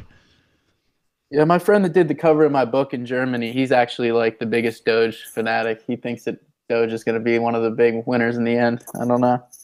I think it probably I will think be it is too. Yeah. Well, I mean, because it has that culture, that vibe to it that all of the others are lacking. I mean, it's playful, it's fun. Not only that, it's a trading partner in a lot of exchanges. True. You know. Yeah, it's usually it's like Ethereum, Bitcoin, Tethers, Litecoin, Doge, and Yeah. Doge is more popular, I think, than Litecoin as a trading pair. So yeah, and again, I said this. What was it? 6 months ago. I think it's because Doge is easier to count. Yeah. And the dog is very marketable. That Right. image of Yes. the memes and stuff, people love the dog. So, and the funny phrases. So I don't know. It just seems like one of those things that people are excited about still. Hey, my kids love. They have Dogecoin shirts. They love wearing them. we That's still need a pretty Kate coin. When we went to Florida, that was one of the shirts. Shuey was like, "I gotta have my Doge shirt." So he wears it. He's at my mom's house in Florida for another week. I fly down there next week to pick him up, and he, busting around in the Doge shirt with his grandma and grandpa. There you go. Brand awareness right there. Going to Disney or wherever he's walking around with his grandparents, or people are going to be seeing that shirt and Google Doge. Very currency, much wow. That's what his shirt says. It says, "Do you even course it Doge?" does. Yeah, it says, "Do you even Doge?" Very currency, much wow. And it's just a gold coin with the dog's face on it. Like, I think I was totally sort of, hijacked his segment. We did. I never thought, I was never like a maximalist, a Bitcoin maximalist, or a Litecoin maximalist. I do like Litecoin a lot, and I like Bitcoin, and I'm starting to give Bitcoin Cash a little bit of more respect now. But yeah, I think it's good to have competition. So whether or not that's like a serious coin or not, I guess we'll find out in the long run. But When it comes to think it's cryptos, I got no brand loyalty, yo. No, Like, I think it's none. good to have competition, but I think what we have right now is market oversaturation more than competition. Right. Let there be a bloodbath. yeah, the capitulation. It was a firefight. Just let them kill each other, and whichever one is the best one will be the one that's left. And I don't really care Don't what tell it's Roger called. Ver that. He can't handle it. He will give you a Bitcoin Cash wallet and tell you it's Bitcoin in order to try to pimp his coin. Are you guys anti? Or are you? Are you No. anti? He sponsors the station. Yeah. No, I like Bitcoin.com and I like Roger Ver. I just think he went way off the reservation with his dedication, his fervent dedication to Bitcoin Cash. I mean, to the extent that he just threw reason and sanity out the window, because Bitcoin.com was distributing Bitcoin Cash wallets and calling them Bitcoin wallets. So they caused a lot of people to send Bitcoin to these wallets that were not Bitcoin wallets. They even got sued for, or someone attempted to bring a lawsuit against them for it. They did some really shady, messed up things that he owes the entire cryptocurrency community an apology over. And I'm going to continue criticizing him until he gives it. That is the one thing that bothered me about that, is that he, they forked, and then he sort of it's not really sort of, he co-opted the name, and that sort of bothered me. I mentioned that in the book. So, but I like Roger overall as a person, All right, when we get back here, we're going to have more with the Pittsburgh hodler on his book, The Blockchain Renaissance, right after this. So don't go anywhere. We'll be right back.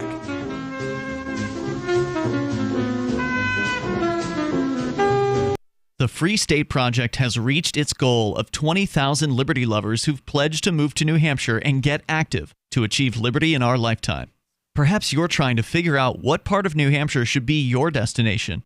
If so, consider Keene. You'll find more than 150 reasons to move to Keene at move.freekeene.com. Keene is famous for its historic, publicity-generating activism, as well as being the liberty media capital of the world. It's home to freekeene.com, New Hampshire's destination for liberty activism, news, and opinion. For years, we've been compiling over 150 reasons to move to Keene at move.freekeene.com, where you'll learn about some of what's happening here and what makes Keene a great place to live. If you love liberty, you'll probably enjoy anywhere you end up in the Shire. But do your due diligence first. Please visit move.freekeene.com for the full list of over 150 reasons to move to Keene. That's move.freekeene.com. We've all heard about blockchain assets like Dogecoin, Ether, and Ripple. Bitcoin isn't the only player in the blockchain game any longer. And for those of us wondering how to get our hands on these digital assets, finally, there's a solution. Shapeshift.io allows you to buy and sell between your digital assets and Bitcoin instantly between your own digital wallets. I've used it with ease. Shapeshift.io. There's no account or email address needed. You send them the crypto you want to sell. They send back the crypto you want to buy. It's that easy. Shapeshift.io. This is Michael Dean from the Freedom Fiends. I've run websites since 1996 and have used over a dozen web hosts in that time. AgristHosting.com is the only one that hasn't broken my heart. Agrist Hosting's uptime and service is stellar, and their DDoS mitigation is the best I've seen. That's important because if you tell the truth in this world, you'll ruffle feathers. And some people will try dirty tricks to silence your voice. No matter what the haters hit us with, Agrist Hosting keeps our websites online. If you have a mission-critical commercial presence or a world-changing activism site, you cannot tolerate any skullduggery. So go with agristhosting.com. Have a WordPress or blog site, but you're not satisfied with performance or uptime? Or just want raw hosting? Want to pay with Bitcoin? Agrist Hosting specializes in high-performance hosting with personalized service. Go to agristhosting.com and click on the button that says Get Hosted. That's agristhosting.com.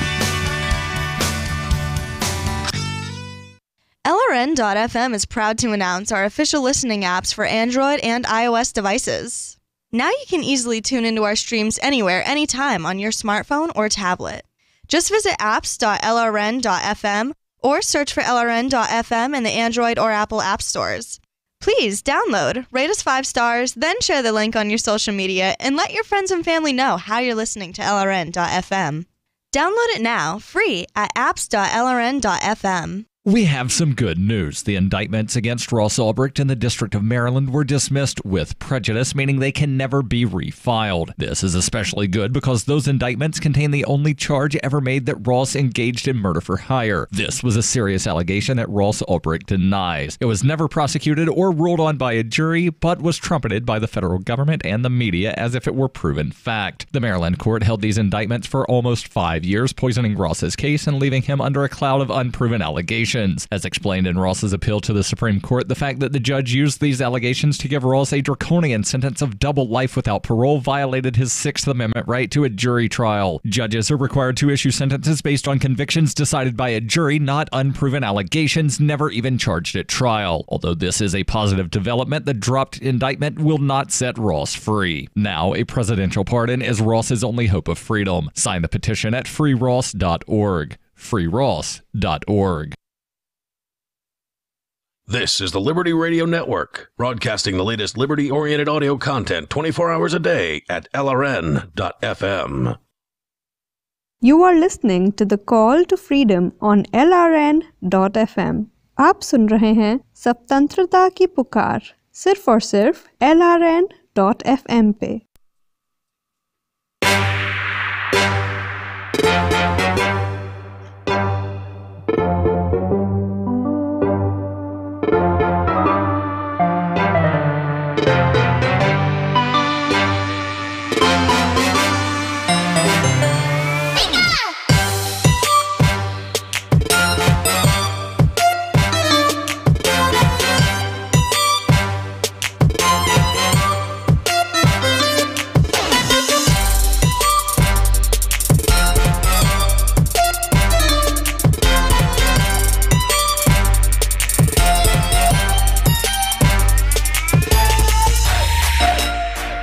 All right, welcome back into the Call to Freedom here on LRN.FM. Broadcasting live from our Horizon.global studio here in beautiful Keene, New Hampshire.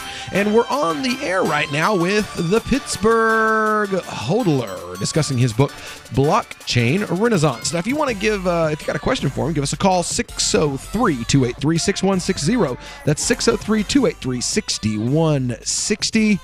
And so we're back here again.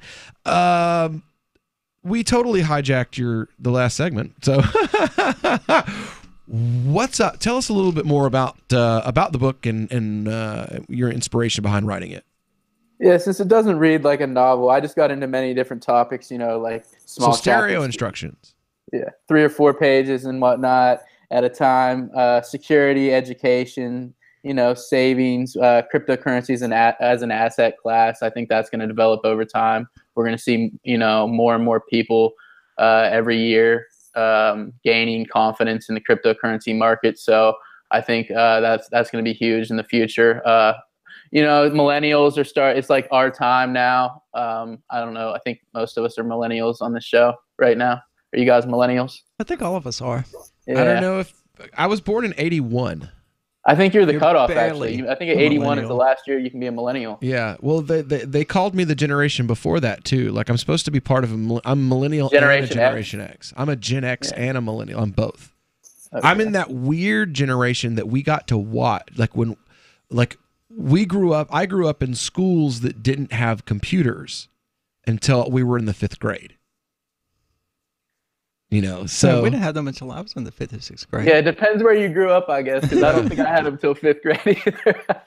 And then we didn't have the internet came out when I was a freshman in high school. Came out like public, like Netscape Navigator and all that stuff.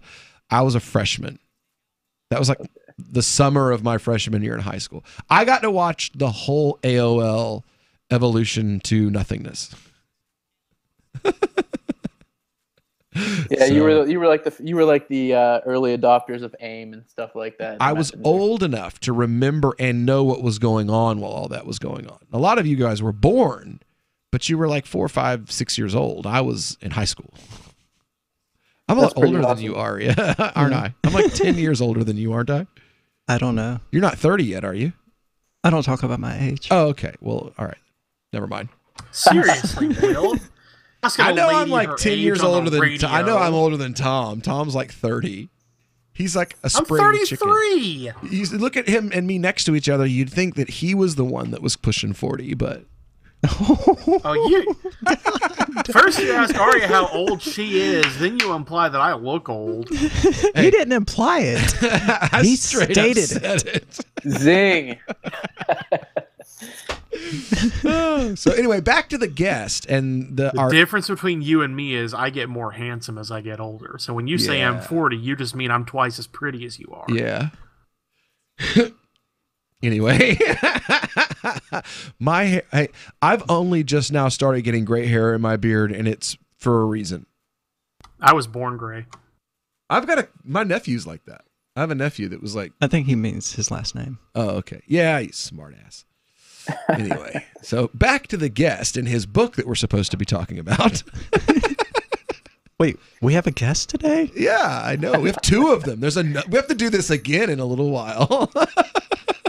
What, you mean bullcrap our way through several segments instead of letting the guests talk about what they came on to talk about? Yeah, exactly. Oh, we barely bullcrapped our way through one segment with this one. Like, our attention spans are completely gone. The next guest has no chance. Right. We all forgot to take our Ritalin today. Oh, okay. So, Aria, ask the guest a question about his awesome book. Well, I was curious about his take on the Bitcoin versus Bitcoin Cash thing, but he sort of already answered that, unless he would like to elaborate further on what he thinks.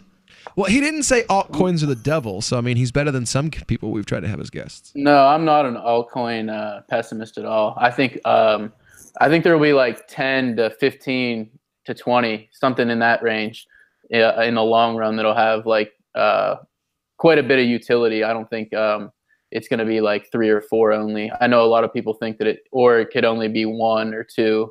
See, I think it's going to be 2 really major ones and then maybe 5 or 6 smaller ones, because that's how we humans seem to prefer things. Like you have Pepsi and Coke, and then you have 5 or 6 smaller but still competitive companies. You have AT&T and Verizon, and then you have a bunch of smaller but still competitive companies like Sprint, T-Mobile, Cricket, and you have AMD and Nvidia, and then you have a bunch of smaller ones. Well, you have to have a Cricket version of everything because poor folks like me just can't handle, AT&T, Verizon's prices. Like, I pay for my... Why do you think my phone's been off for like 3 months? Screw Verizon, man. You know what? $140 a month for 1 line? Are you kidding me? I can pay for all 4 lines on my plan for less than that. See, I didn't mind when it was a business expense, and we've done it again. So your take on Bitcoin versus Bitcoin Cash? I think that Roger Ver is probably one of the smarter ones, maybe the smartest one in either group there. So I just sort of I have the take that he's probably the best one to lead any of the ships, to be honest with you. I know Bitcoin doesn't have a technical leader per se, but they do have developers. And since Roger has the Austrian background, I think that's of the utmost importance. So I would have to say that over time, Bitcoin Cash is probably going to gain more relevance. If Bitcoin doesn't address the problems with scaling that we saw, late last year, early this year with slow transactions and high fees. So, well, they don't seem to have any desire to do so, or at least not to do it in the correct way, because the correct way would be to abolish block size definitions, so that a miner could define their block as, the maximum number of transactions that they could calculate in a given time period before other people were able to get to those transactions.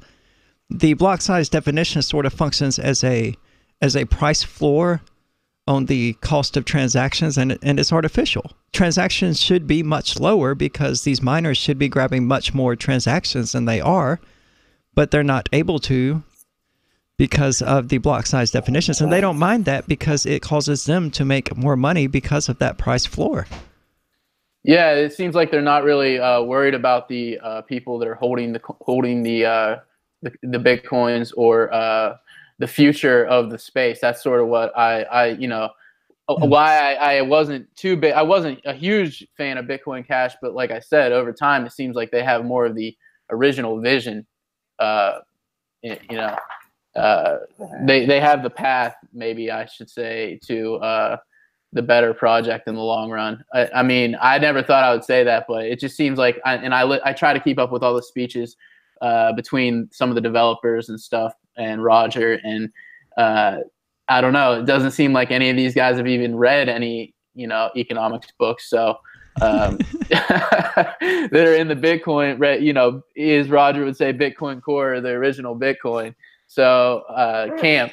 So I don't know. It's going to be interesting to see how it all plays out. But like I said, I think the competition's good. So I think over time we're going to see maybe you said maybe 2 or 3 in the long run, like Pepsi and Coke. But as more people get into the space, I think we're going to see more utility in different aspects. So there'll be a reason to hold different cryptos than there are today. So while only a few today might have utility, I think over time there'll be different desires that are met by the market. All right, when we get back here, we'll have more with the Pittsburgh Hodler right after this.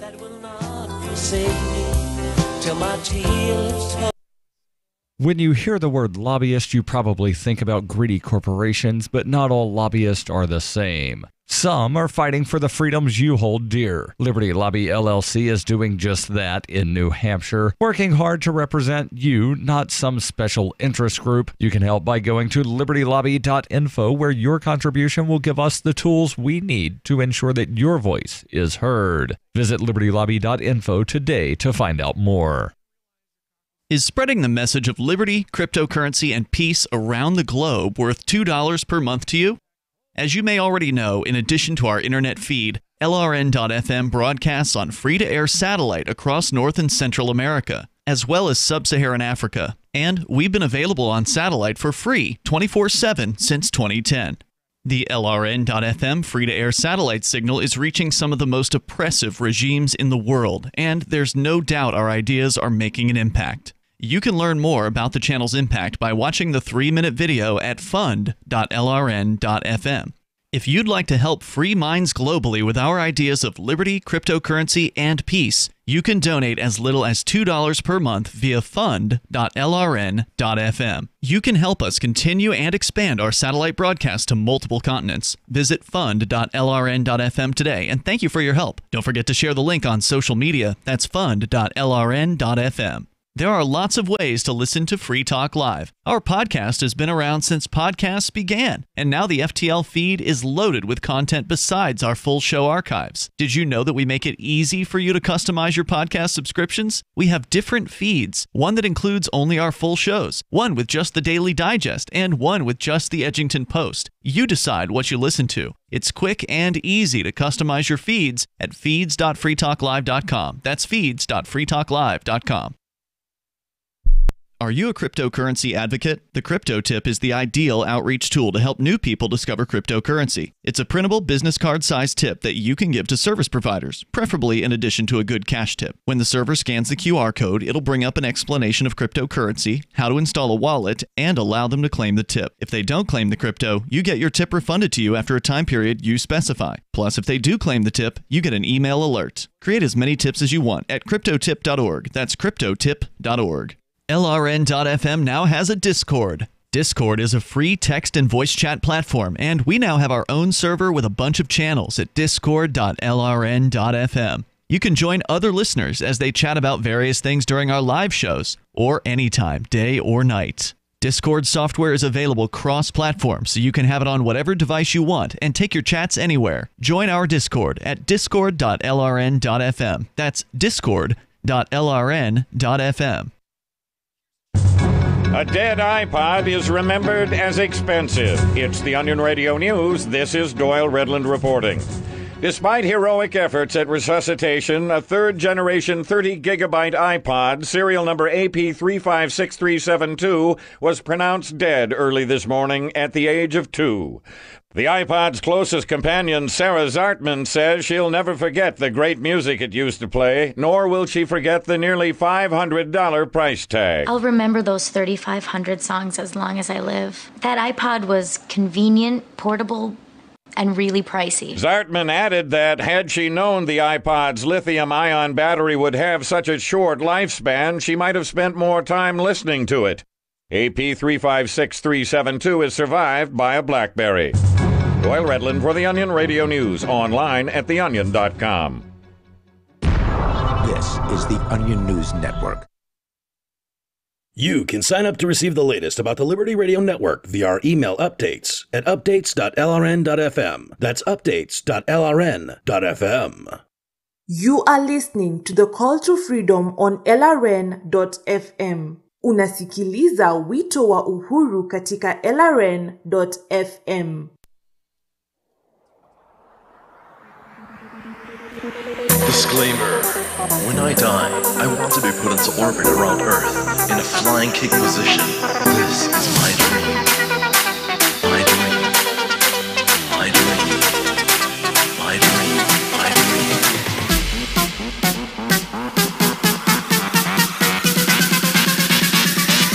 This is my dream. All right, welcome welcome back into the final segment of our crypto hour here on the Call to Freedom on LRN.FM.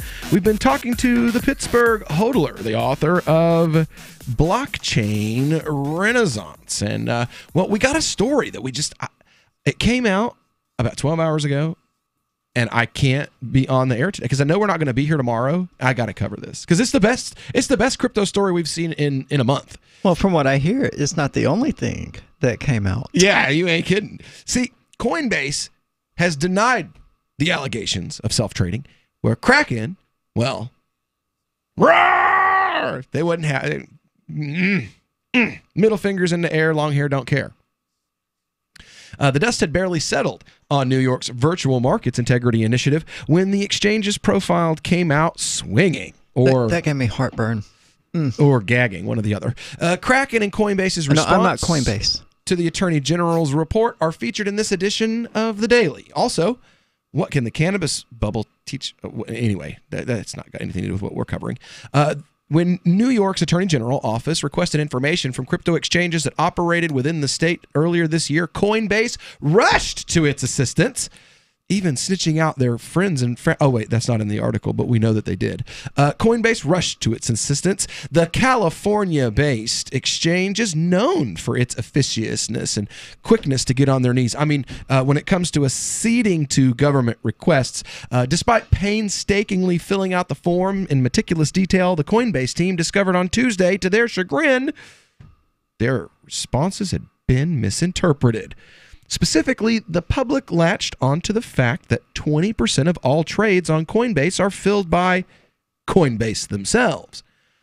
Now, while this can be interpreted for what it is, simply providing liquidity, other outlets mistook it for evidence of potential manipulation. In a blog post today, Coinbase sought to by any clear up- definition, it would be manipulation. Whether there's legitimacy behind it or not. A company buying 20% of their own assets or using their own software to buy 20% of the given assets that their software is being used to buy is going to be verbatim manipulation. Well, Coinbase, quote, Coinbase does not trade for the benefit of the company on a proprietary basis. In order to provide an easy-to-use customer experience, Coinbase consumer quotes a price and then quickly fills the order from our exchange platform. This takes advantage of the liquidity provided by the entire Coinbase ecosystem. When Coinbase executes these trades, it does so on behalf of Coinbase consumer customers, not itself. Kraken, on the other hand, well, Kraken's response was a little bit different. Kraken Exchange... Would you like some lube with that? Well, it was... Basically, it was like... Coinbase is like, give it to me all, daddy. What can I do to make you happy? And Kraken's like, if you put that thing on my face, I'm going to cut it off with a razor blade. And that's why I love Kraken. Like that movie we watched where that dude put his finger on that woman's lip and just...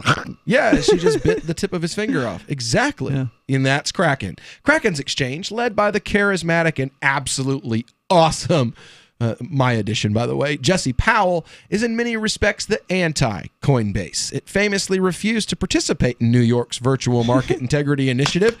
Round of applause. Since it doesn't offer its services to New York residents anymore and has remained defiant since the report was published Tuesday. Thanks to New York taxpayers for funding this research. It saved our product team a lot of time, and we got some interesting non-public info on our competitors, they quipped. But it wasn't all wisecracks and ribaldry, though, with Kraken following up. We must, however, object to the highly unprofessional, malicious implication that because we did not respond to the voluntary information request that we might be operating illegally. We told you, we don't operate in New York. AG trying cases in court, and is the AG trying cases in the court of public opinions now? Jesse Powell personally then responded, New York, they're that elusive, controlling ex that you broke up with 3 years ago, but they keep stalking you, throwing shade on you and your new relationships, unable to accept that you've happily moved on and are better off without them. Oh my God, I love Jesse, yo. Jesse is so awesome. So, Pittsburgh hodler, what do you think?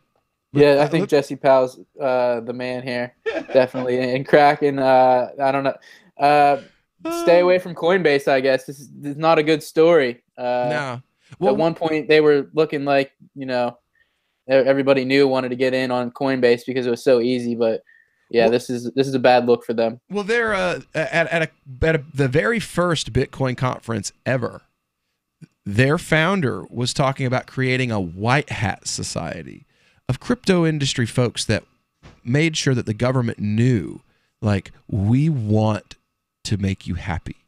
We want to be as compliant as possible. Whatever you tell us to do, Daddy, we'll get the GIMP suit. And that's what they said they wanted. That's what the leader of Coinbase said he wanted.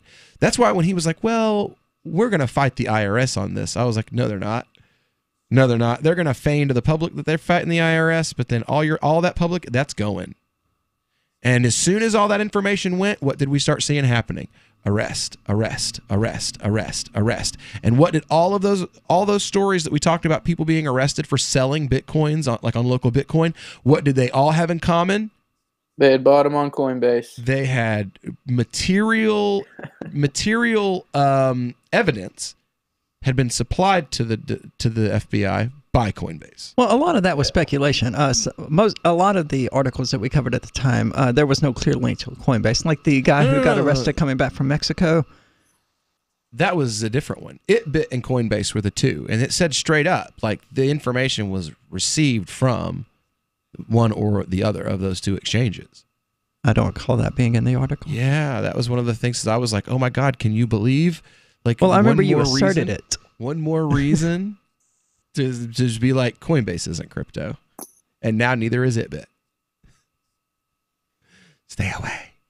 Yeah. If you wanted to do business in the crypto world, go to Kraken. Does Kraken do fiat? Yeah. Oh, interesting. I wasn't aware of that. Yeah. I thought they were a crypto-only exchange. Nope. Cool. Nope. Yeah, I've actually talked to more people in recent weeks and months that are, Kraken proponents. So yeah, this is a bad look for Coinbase, definitely. They don't care. They want to be compliant with government. Yeah, because then it doesn't matter how bad they look, because they'll be the officially government-approved cryptocurrency exchange, and they can use that to seek government on their competition. That's right. Well, they're already talking about the new. Remember the story we were covering 2 weeks ago, where they want to be a part. They want to set up a regulatory lobby group that goes and lobbies the government in favor of regulations on crypto.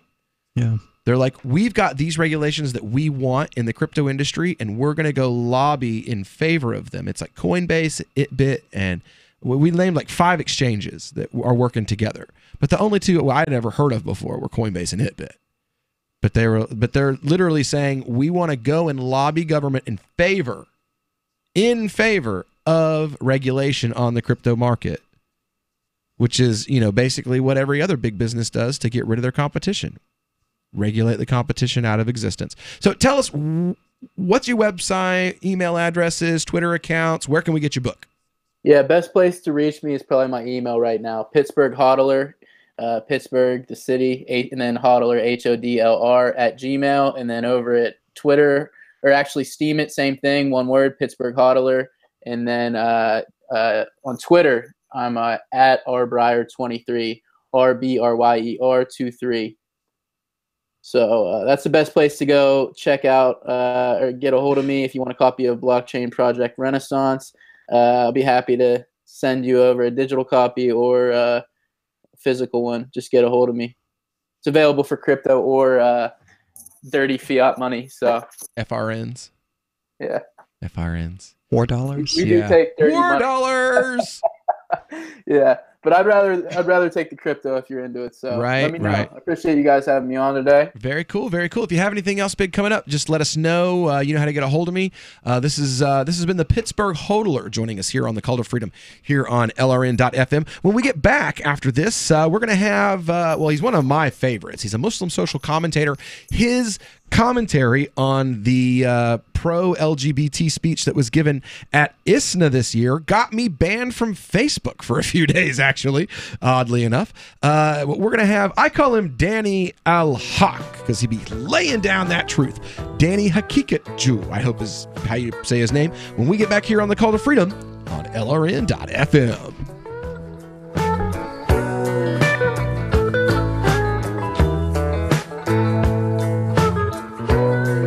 Since time began, tyrants have taken aim at personal liberties.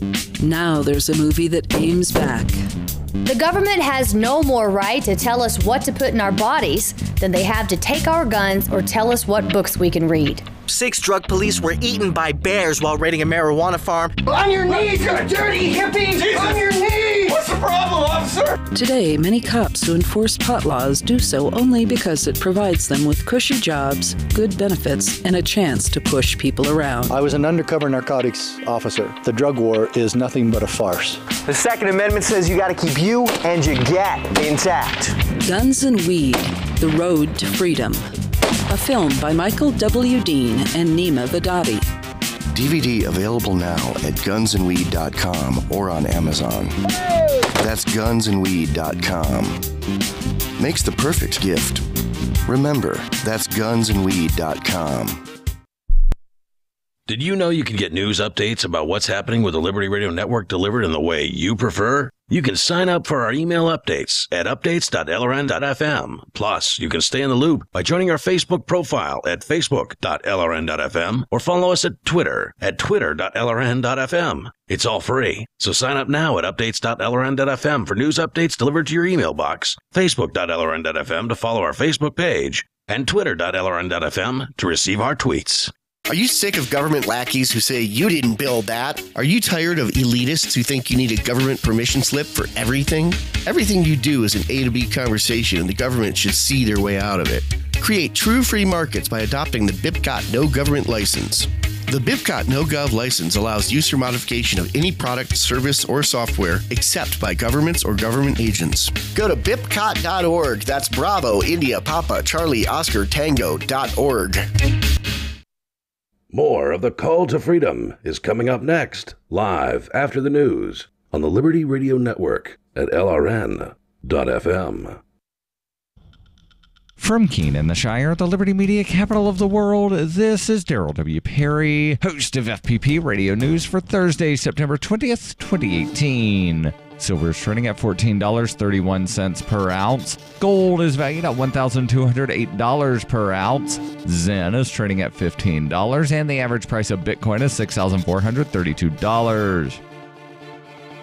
Antiwar.com reports on Wednesday, South Korean President Moon Jae-in and North Korea's Kim Jong-un signed a joint statement on the general improvement of inter-Korean relations, capping off a very successful third summit, which appears to have gotten the denuclearization operations back on track. In addition to denuclearization and peace talk efforts, the two Koreas agreed to found a joint military committee, which will be charged with maintaining communication between the two nations and prevent any accidental clashes. This is potentially a hugely important step as the two nations try to reduce decades of military tensions and negotiate efforts to move their respective forces away from the border as the efforts to negotiate a peace treaty advance. In addition to all the more important efforts, North and South Korea agreed to a joint effort to host the 2032 Summer Olympics. The two nations also agreed to unspecified cooperation during the 2020 Games.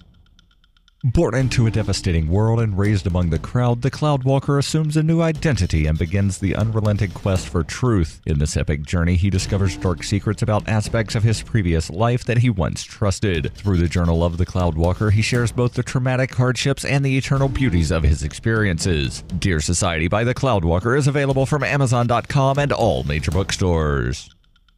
UPI reports the Trump administration is issuing $1 billion in grants to states to provide treatment for opioid addiction, according to the Health and Human Services Secretary Alex Azar. The funding was expected to go to state agencies and community health centers to treat and prevent addiction and gather data on the crisis. Azar announced the grants in an op-ed published in USA Today. Azar wrote, HHS is taking a number of new, unprecedented steps to empower local communities in their fight. These are part of HHS's comprehensive strategy for the crisis, which is grounded in the best science and evidence we have. The grants include provisions to promote the use of medication-assisted treatment, including overdose reversal drug naloxone. Azar said doctors and scientists consider such treatments the gold standard for opioid addiction, citing a 264% increase in prescribing of naloxone since President Donald Trump took office in January 2017. HHS is also pushing telemedicine, the remote treatment of patients using the internet, as a method of treating addiction. Trump declared a national public health emergency emergency over the opioid crisis in October 2017, calling it the worst drug crisis in American history. Some 72,000 people died of drug overdose in 2017, up from an estimated 64,000 in 2016. On Monday, the Senate voted overwhelmingly to approve a sweeping bipartisan bill to fight the crisis 3 months after the House passed similar legislation. The Senate version of the bill includes more than 70 provisions to treat and conduct research on opioid addiction. Are you tired of governments murdering people around the world? Stop using their money. There is an alternative. Bitcoin is a stateless, free market, non-political currency. Bitcoin cannot be inflated or controlled by any government. By using their money, you are helping the state. Stop doing it. You have an incredible alternative available now. Learn it, use it, spread it. Get started with Bitcoin at weusecoins.com. That's weusecoins.com. Reuters reports a federal judge in New York on Wednesday dismissed a criminal case brought against General Motors in 2015 over the largest U.S. automaker's handling of an ignition switch defect linked to 124 deaths. District Judge Allison Nathan approved a request filed Monday by federal prosecutors to dismiss the 2 criminal counts. In 2015, GM entered into a deferred prosecution agreement with the U.S. Attorney's Office in New York after the Detroit automaker was charged with concealing information from government officials and wire fraud. GM agreed to pay a $900 million fine and accept 3 years of oversight by an independent monitor. Federal prosecutors in New York told Nathan in a letter Monday that GM had complied with the terms of the agreement. GM had paid more than $2.6 billion in penalties and settlements, including the fine over faulty ignition switches that could cause engines to stall and prevent airbags from deploying in crashes. The defect was linked to 124 deaths and 275 injuries and prompted a recall that began in February 2014 of 2.6 million vehicles. GM spokesman David Caldwell, in a statement via email on Wednesday, said the government had finished monitoring the company. No individuals were criminally charged, but Chief Executive Mary Barra fired 15 people, including 8 executives, over the issue. This has been FPP Radio News. Online at fppradio.com. A dying Chevron executive is excited to one day become oil. A man wearing red glasses and pink pants is probably Dutch or something, and the report of a popular fish's death is starting to get around the tank. This is the Onion Week in Review. The nation was once again wowed this week by the feats of very strong little boy Michael Sartinsky, who, after removing his t-shirt to better display his impressive physique, deadlifted an entire frozen turkey over his head and held it aloft for 3 full seconds. The latest demonstration of the pint-sized muscle man's almost inhuman abilities comes on the heels of multiple accomplishments involving incredible displays of speed, strength, and endurance. Over the past 4 months alone, Sartinsky cleared the 3-foot chasm between his brother's bed and his own, beat his fully grown Uncle Scott in a foot race, and threw a tennis ball clear onto the roof of his 2-story house. Pound for pound, I honestly don't think there's a stronger boy on earth. Have you felt his muscles? They're like solid rocks. This is the Onion News Network.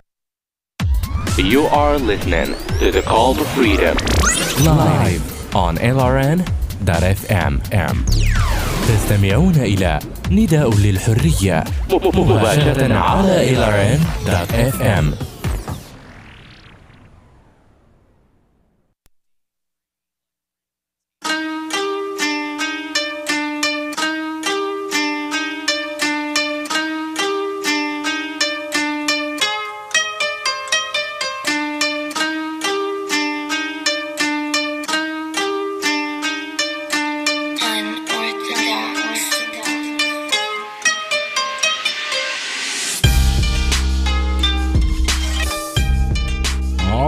Back into the Call to Freedom here on LRN.FM. Broadcasted live from our Horizon.global studio here in beautiful Keene, New Hampshire. It's another beautiful day here in the Shire, joined in studio by the Queen of Crypto herself, Miss Aria DiMezzo, and live via remote, we've got our legal mind, Mr. Tom Gray. And joining us on the phone today, we have got with us, now, you guys remember on Monday, it was Monday, right? When we were on the air, and all of a sudden I was like, what the heck? I just got signed out. Oh, wait, what? I just got, what? I just got banned from Facebook for hate speech. This is the most recent time. Yeah, right. The most recent time I got banned from Facebook for hate speech. Well, the guy who wrote that quote unquote hate speech, which by the way got overruled today, Is Daniel? Help me with your last name, brother. Hairaju. One more time. Hariraju. Hakikachu. Okay. Daniel Hakikachu was the actual author of that, and I'd asked him to come on before that because he is by far becoming one of my favorite Muslim American social commentators, and a lot of my Muslim friend circle, I guess you could say, are also big fans of yours. And I wanted to have you on the air, if for nothing else, than to kind of rap back and forth about some of the different things. Like, how on earth do you get away with saying this stuff without people writing articles about you calling you a Nazi? Yeah, that's a good question. Well, I'm not a Nazi, so. Well, no, but that doesn't mean anything. That doesn't mean nothing. Yeah, for sure. I do get a lot of attacks and hate directed my way just for saying things that all Muslims believe or should believe, and I get a lot of flack for that. So, but I'm still here. I'm still writing on social media, and I've been writing for 10 years. But yeah, so that's just par for the course.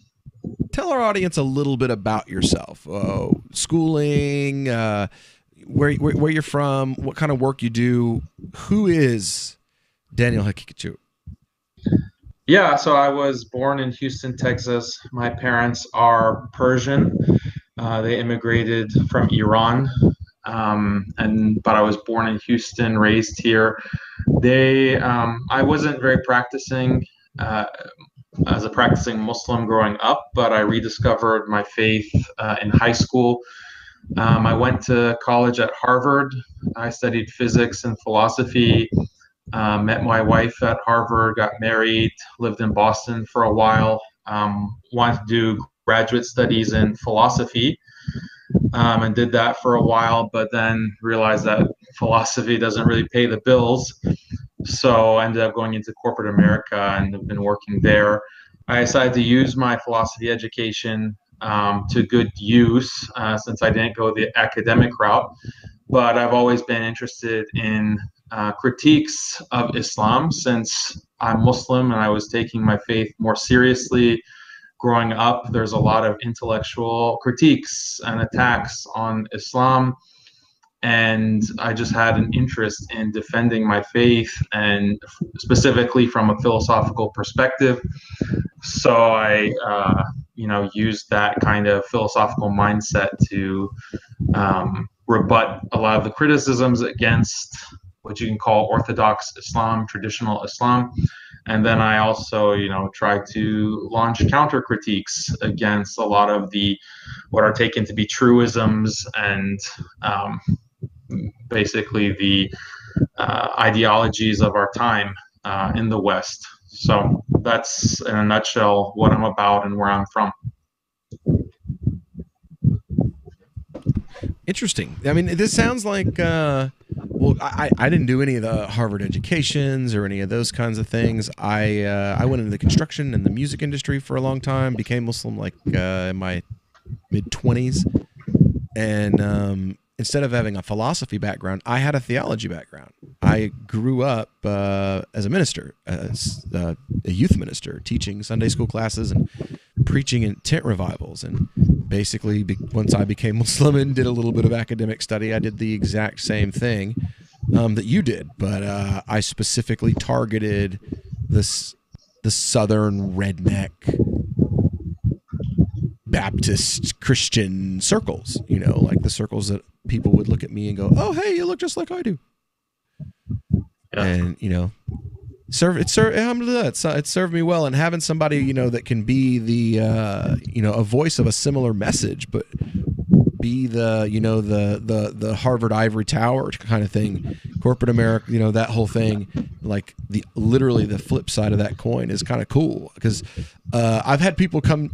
That's how I found out about you, was somebody told me that I had out Daniel Hakikachu, and I was like, what? He meant it as a compliment or an insult? No, he meant that as a compliment. And I'm like, who is this? And he was like, what? You don't know? Wait, who?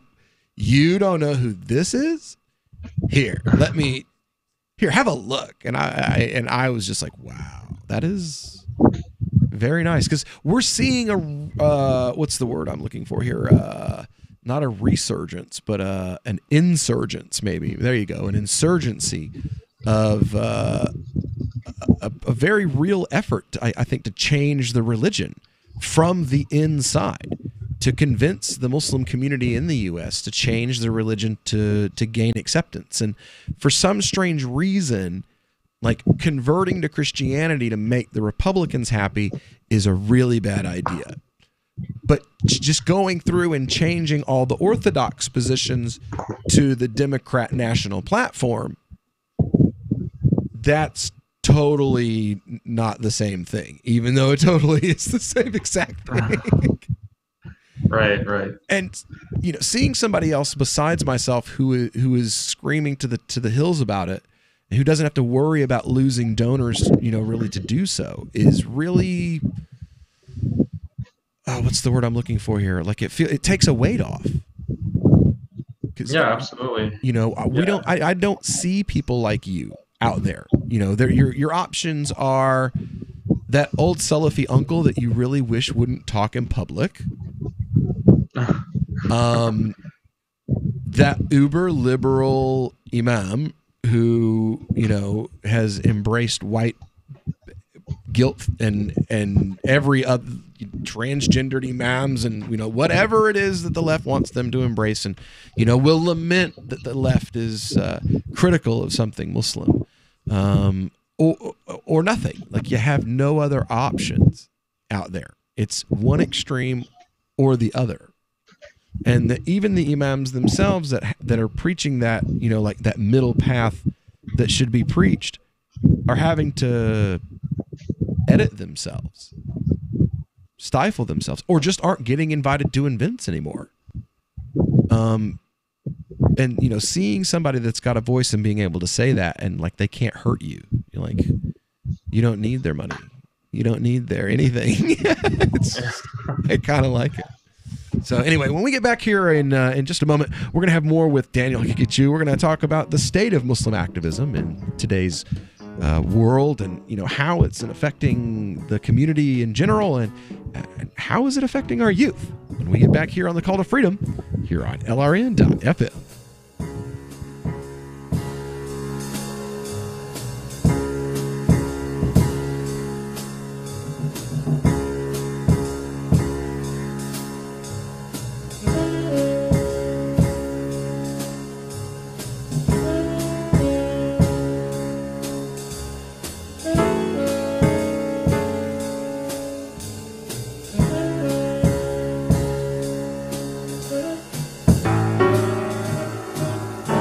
Radio is the most personal of mediums. I exist right now in your head. If you listen to Free Talk Live regularly, you know me. Free Talk Live is on more than 160 radio stations around the U.S. and has been downloaded on every continent around the world. Hundreds of thousands of listeners with ad packages from $600 a month to $6,000 a month. Imagine what we can do for your business, project, website, or idea. Email me, mark@freetalklive.com. Excuse me, is this where I get a license to start a new business? I wouldn't be hasty. You have to get a license to go out of business, too, Oh, well, look, I've invented this little anti-gravity machine, see? Oh, is that why you're walking 2 inches above the floor? Oh, yes, it's very comfortable. It saves on shoe leather. Yeah, well, you have to fill out these forms and report to the Human Services Department of Manpower Orientation and register with the Fair Employment Practice Commission, the Wage and Hour Division of the Employment Standards Administration, the State Sales and Income Tax Division, the Internal Revenue Service, and the Social Security Administration of the Department of Health, Education, and Welfare, and, of course,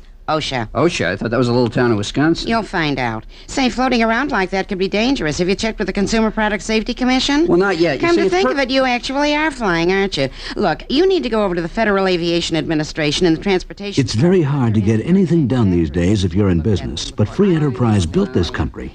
Think what could happen if we don't keep it free. A public service of this station and the Center for the Defense of Free Enterprise, Bellevue, Washington. We just can't have people floating about unregulated, Imagine someone in your community getting in their car, turning on the radio, and hearing the Liberty Radio Network. You can make that vision a reality with your own micro radio station. Visit broadcast.lrn.fm to learn how you can put our programs on the air in your area. You can have LRN.FM running around the clock, and you can even add in your own local shows. Building a radio station is simple, but programming isn't. That's where LRN.FM comes in. Learn more at broadcast.lrn.fm. That's broadcast.lrn.fm. This Your Family Today tip is brought to you by Boost Kid Essentials Nutritionally Complete Drink, providing your picky eater with essential nutrition and great taste in one drink. Visit us at kidessentials.com. To make sure your kids eat healthy, follow the 5-a-day plan. Serve 3 servings of vegetables and 2 servings of fruit daily. Remember, a serving could just mean a piece of fruit or a half cup of veggies. If your kids are picky eaters, ask a nutritionist about other sources. For more tips like these, visit us at parenthood.com/yourfamilytoday. The 3 most important things you can do for LRN.FM are: 1. Let your friends know you're listening to LRN.FM on your social networking profile. 2. Buy the things you buy online through shop.lrn.fm. 3. Give $5 a month to the AMP program at amp.lrn.fm. It's my firm belief that the AMP program is the best use of your charitable dollar among liberty-oriented groups. Support all your favorite organizations, but make sure you give $5 a month to the AMP program at amp.lrn.fm. Why did you move to the Shire? I moved here to the Shire because there's other people around who take liberty just as seriously as I do. I moved to the Shire because I saw videos of people challenging authority and thought that I could get support myself. It called to me, like, do this right now. I wanted to be around people like me who got it. And once I got here, I knew there was nowhere else that I wanted to be. I've always wanted to change the world. So I moved to the Shire to join people who were actually working towards doing the same thing. The people here are awesome, loving, and positive. It was for the adventure and for the feeling of something important is happening here. And I just wanted to come to sort of be part of that. Visit ShireSociety.com to read and sign the Shire Society Declaration and learn the reasons why, if you love liberty, you should immigrate to the Shire. Plus, add yourself to the Shire map at ShireSociety.com. That's ShireSociety.com. What's up next? Visit the Liberty Radio Network program guide to find out at shows.lrn.fm. That's shows.lrn.fm. This is Angel Clark, and you're listening to The Call to Freedom on LRN.fm. مولاي صل وسلم دائما أبدا على حبيبك خير الخلق كلهم مولاي صل وسلم دائما أبدا على حبيبك خير الخلق كلهم محمد سيد الكونين والثقلين محمد سيد الكونين والثقلين. All right, welcome back here to the Call to Freedom here on LRN.FM. Broadcasting live from our Horizon Global Studios here in beautiful Keene, New Hampshire. And we are joined by Daniel Hakikachu, brother that is a Muslim, has a background in philosophy and is easily one of my favorite contemporary Muslim social commentators. And I wanted to get him on to kind of, pick his brain a little bit about, first of all, this is an American phenomenon, this liberalization, so to speak, of the religion. I've seen Czechs in other countries comment on it. What do you think is up with modern Muslim activism? What do you think is the prevailing issue with modern Muslim activism in the United States? Well, I think there's a lot of issues, and I don't think it's restricted to the United States, unfortunately. I think a lot of other countries are following this kind of pattern of liberalization. And what do we mean when we say liberalization? I think, there are certain values that are promoted within philosophical liberal discourse, like individual freedom, sexual autonomy, freedom to say whatever you want, no matter how heinous or offensive or disgusting. And you have these different values that are in many ways diametrically opposed to Islam.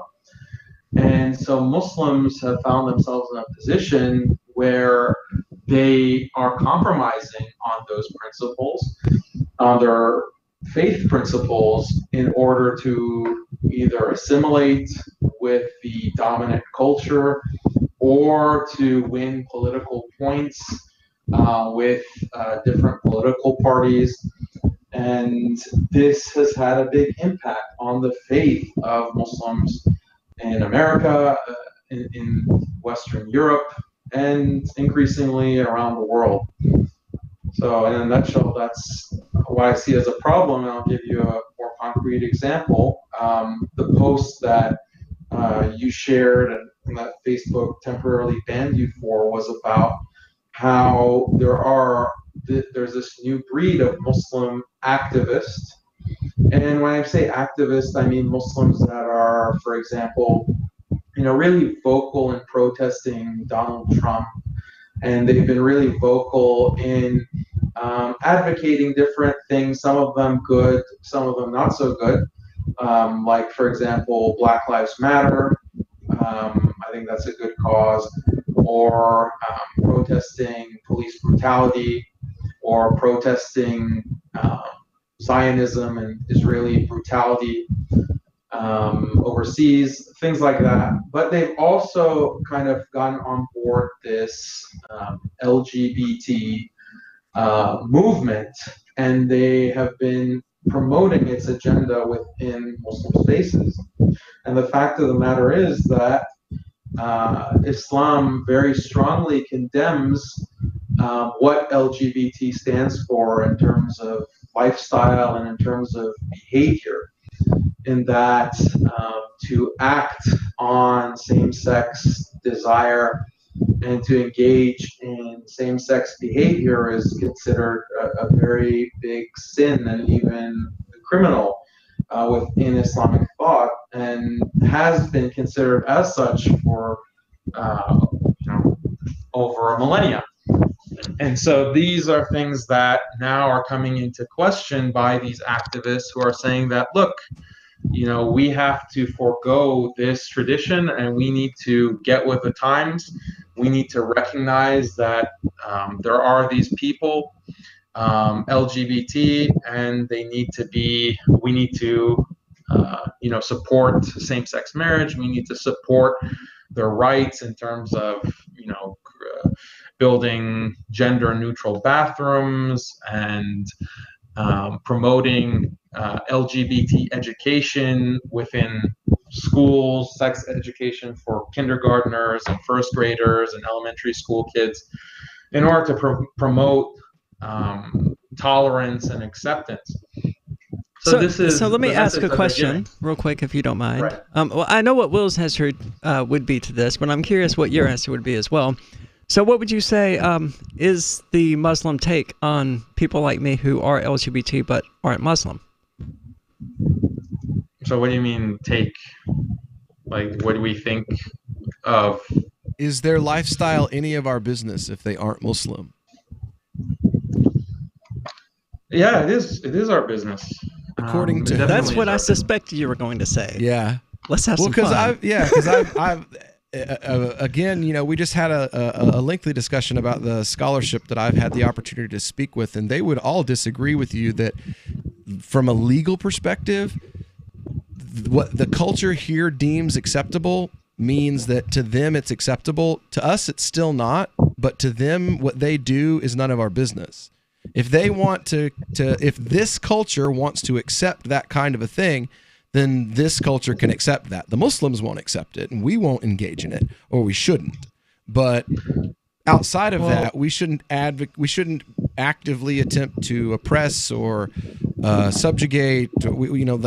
What they're doing has nothing to do with us. Until there's a point where they're saying you have to officiate these marriages in the masjid, you have to, you're forced by law to have gender, mixed prayer lines.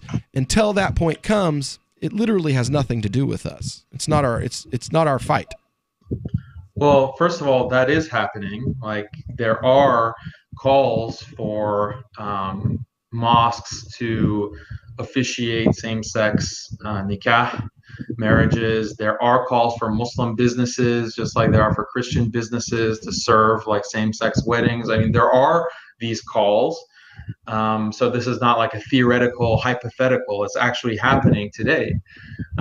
Calling for like mandatory curriculum that teaches about LGBT, regardless, without a religious exemption. These are all things that are being pushed within California. It's already the law in Canada. Now, So is this is not happening in public schools, or are Islamic schools public being? school. Yeah, public schools. So don't put Yeah, your so kids Muslims are a part of public schools, put your and kids in a public school. Within Canada, I mean, this is a whole controversy because they're forcing Islamic schools to also have the curriculum, and the reasoning that they have, and the reason that many liberals support this is because they make it akin to racism. So just like you won't have a school that's exempt from teaching that racism is bad, you're not going to have a school that's exempt from teaching that LGBT is something that's accepted and should be celebrated and supported. So the protection of life, liberty, and property is what the Free State Project is all about. But it's an effort to move 20,000 people who understand. It's about demonstrating to the entire country that, yeah, we can have a free market, a truly free market. Making it just a freer, great place to live. It's the world's largest voluntarist libertarian community, and it's only getting bigger. That's amazing, to be able to move to a place where other people like passionately believe in being free and independent. What the Free State Project is managing to do, though, is to put their money where their mouth is. Physically getting up across the country and saying, let's go someplace and let's demonstrate the power of these ideas. There's a lot of kind of philosophy that surrounds liberty. There's a lot of thinking about it and talking about it. But here in New Hampshire, people are doing it. 101 Reasons Liberty Lives in New Hampshire, a documentary by Free State Project Early Movers. Watch it free at 101reasonsfilm.com. 101reasonsfilm.com. What do you shop for that you could otherwise buy at Amazon? Pretty much everything, right? Amazon has competitive pricing and they deliver, and that's a big plus. If you could plan ahead in your shopping, would you be interested in saving up to 33%? There's a catch. You have to do your shopping in Bitcoin. But imagine those savings. It's like a huge raise. All you have to do is go to saveitpurse.com. We've saved thousands, and you can too. Plan ahead and save. Saveitpurse.com. If you're looking for work, it's a process of elimination, and you're trying not to be eliminated. So here's a tip for making the cut, and this might seem subtle, but to the person interviewing you, it's not. There is a world of difference between applicants who convey, "I need a job," and those who simply ooze, "I want to work," especially in these lean times when many you're competing with will seem desperate in "I'll take anything" mode. If you convey specific interest in this job at this company, you will be conspicuous. Thus, the value of going to school on the company you're applying to before the interview. With money and attention so tight now, effective communication skills have never been more important. For more tips for job seekers and everyone else, hit survivalspeech.com. I'm Holland Cook. Did you know we've taken our LRN.FM telephone listen line to a new level with the LRN.FM audio on demand line? Now you can call 712-770-8447 anytime and listen to LRN.FM's live feed. And you can listen to a bunch of our original shows on demand. Long distance fees may apply. Just dial 712-770-8447 and choose from the menu. 712-770-8447. Catch the Call to Freedom at its new time, weekdays from 4 to 7 p.m. The Call to Freedom is the only live drive-home call-in show in the U.S. with a segment devoted to cryptocurrencies. Crypto Hour, brought to you by Helium.com, live from Vertcoin Studios in New Hampshire. Learn about what makes cryptocurrencies so great and why you should care about them. Updates on new coins and ICOs, and warnings of scams. Plus, hear from traders, whales, developers, and big names in the crypto world. You can also win crypto coins or tokens every episode. Just listen for the faucet sound and be the 5th caller to get free Dash, Litecoin, Vertcoin, Verge, or other cryptocurrencies. The Call to Freedom with Will and Aria, featuring Crypto Hour. Broadcast internationally through our BitPlus network satellite. Weekdays from 4 to 7 p.m. on LRN FM. If you enjoy LRN.FM, please contribute to your favorite shows via their websites and become an amplifier at amp.lrn.fm. That's amp.lrn.fm. You are listening to The Call to Freedom on LRN.FM. تستمتعون إلى برنامج نداء للحرية مباشرة على LRN.FM.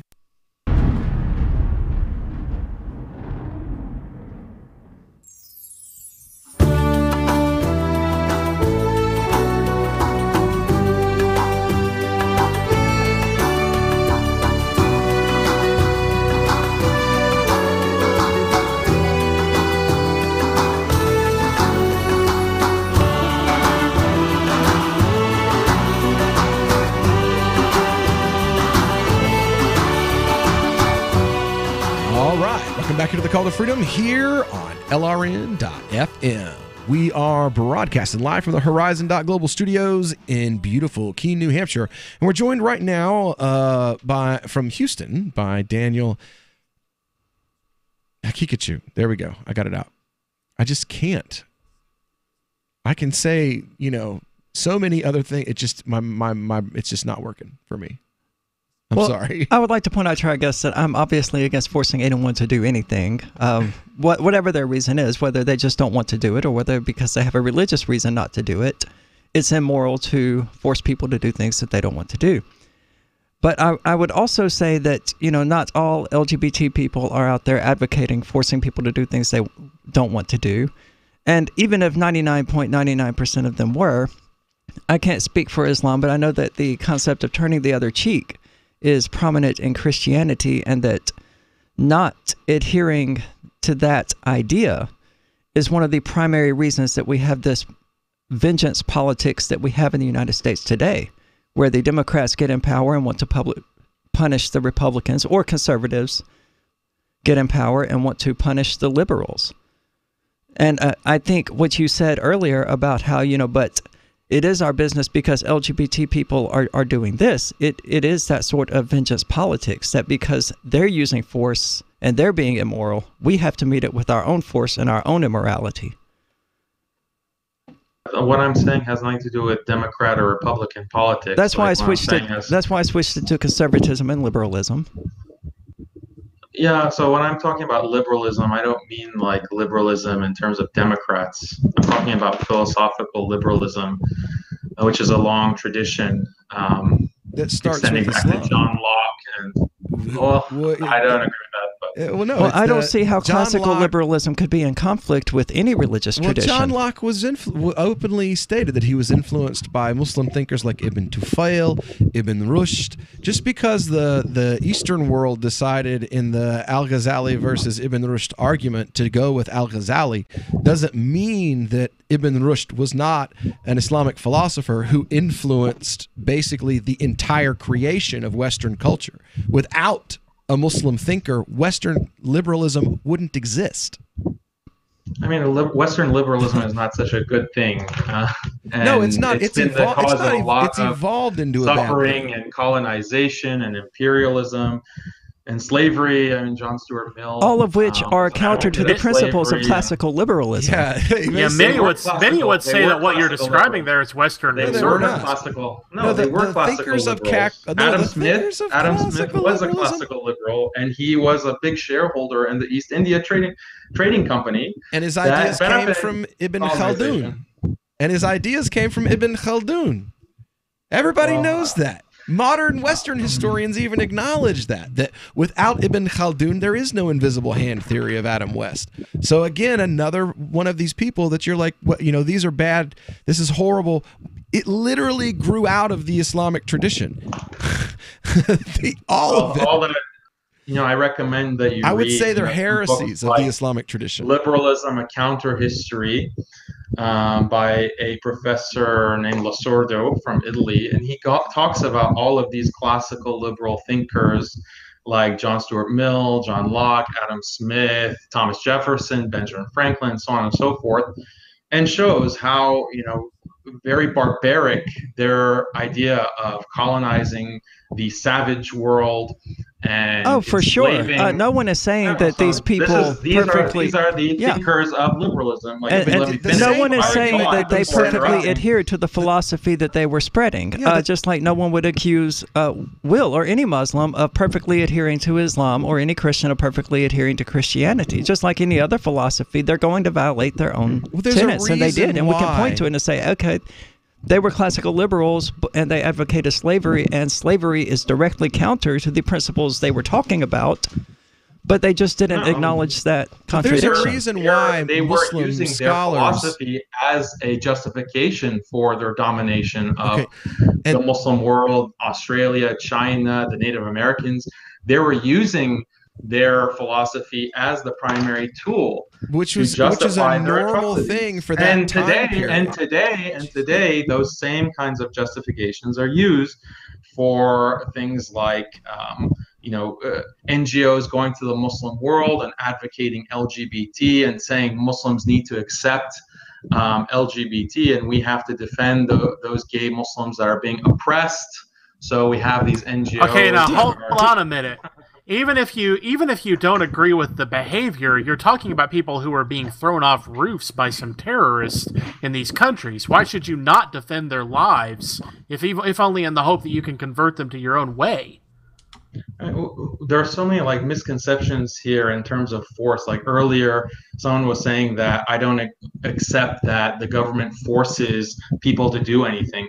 Well, do you just not believe in a legislation? Do you just not believe in a judiciary? That's not what Arya said. She said she doesn't even believe in a judiciary. What do you mean? Do you not believe in a judiciary? I said that these things are immoral, and I do not support them. In Sharia. There is no judiciary. Yeah. There is no legislative body handing out laws. The judges do not function in that way. Wait, what are you talking about? You're talking about a legislative judiciary. Sharia has no such concept. If you look at the time of the Prophet, you've never heard of the Qadi? You've never heard of those aren't legislators. They're not a representative. You've never heard of enjoining the good and forbidding the evil. None of that has anything to do with a legislative body. You've never heard of... Okay, there we go. So none of that has anything to do with a legislative body. Those are individuals giving opinions based on their academic understanding of the law. That's completely different than Romanesque, Senate-style legislative bodies creating law. Those are two totally different things. Let's compare apples and at least oranges and not transmissions. Yeah, I don't have any clue what you're talking about. If you want to deny that there's legislation, the legislator is God, and the Sharia is the legislation. And so when God tells you to pray, you just said otherwise. When God So who is the judiciary? No, I just said there's no legislative body, and he's like, yes, there is. And I'm like, no, there's not. There is no Senate. There's no legislative body. Well, he said God is, which is fine. I'll accept that. God is not a legislative body, though. God is God. There's a difference in a legislative body, which is a creation of humankind and a Western idea. Well, I think he was being colloquial. Yeah, try again. And God as a legislator. They're two different things. You don't invoke the Qadi and then, it's not the Qadi, it's God. It's a legislative body, a group of individuals elected to create law. So what's the point of inviting me onto your show? Let me respond to what you're saying instead of interrupting me. Okay, so if you have any law, do you think that there's law in Islam? Well, of course there's law. There's the Sharia, there's the principles of the Sharia and Qanun. So this is something that people have to abide by. They have to abide People by have the to law. Every choose to. society. People have to abide it if they choose to abide it. You're completely ignoring No, you can't choose to. Yes, you can't drive through red lights. You can't choose. I'm going to obey traffic law today or not. I know, because the government will, shoot you if you do that. Are you Okay, so you're not advocating that shooting, people so who that's violate coercive. Sharia should be shot? Well, no. Are you saying that people who there shouldn't be traffic laws? Is I that what you're absolutely am. As I campaign for sheriff, I am 100% saying there should not be traffic laws. Most of the Muslim world doesn't have traffic laws. So there should be no laws. There should be no laws. No, there should absolutely be laws. not. I think there should Did you read about the show before you came on, bro? If someone comes to your house with a gun and shoots you dead, then there should be no consequences. No, there should not, because I don't believe vengeance is a solution to problems. And that's where Aria and I disagree. Also, you come to our house, we're all three going to shoot you first. Looking for a great real estate investment? Consider New Hampshire, which is ground zero for the Liberty Movement. Your first call should be to Mark Worden from Porcupine Real Estate. He's more than just a real estate agent. He's your New Hampshire concierge. Where are the best places to live? Do you want farm, city, the burbs, or forest? Do you want a duplex or multifamily building so that renters pay your mortgage? There are homes in all price ranges in New Hampshire, and Mark can help with financing too. Invest in liberty and property. Mark Worden can help. PorcupineRealEstate.com. Is spreading the message of liberty, cryptocurrency, and peace around the globe worth $2 per month to you? As you may already know, in addition to our internet feed, LRN.FM broadcasts on free-to-air satellite across North and Central America, as well as Sub-Saharan Africa. And we've been available on satellite for free 24/7 since 2010. The LRN.FM free-to-air satellite signal is reaching some of the most oppressive regimes in the world, and there's no doubt our ideas are making an impact. You can learn more about the channel's impact by watching the 3-minute video at fund.lrn.fm. If you'd like to help free minds globally with our ideas of liberty, cryptocurrency, and peace, you can donate as little as $2 per month via fund.lrn.fm.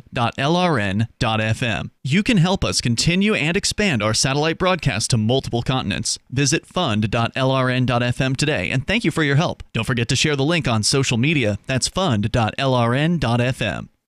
Some of you asked, and now we've delivered. LRN.FM's live Keene, New Hampshire studio shows are now streamed in HD on Twitch. Visit our channel at twitch.lrn.fm and give it a follow. If you have Amazon Prime, you get 1 free subscription on Twitch. If you use it on our channel, Twitch will give LRN.FM a monthly piece of your Prime subscription cost. So please watch, follow, share, and subscribe to twitch.lrn.fm. That's twitch.lrn.fm.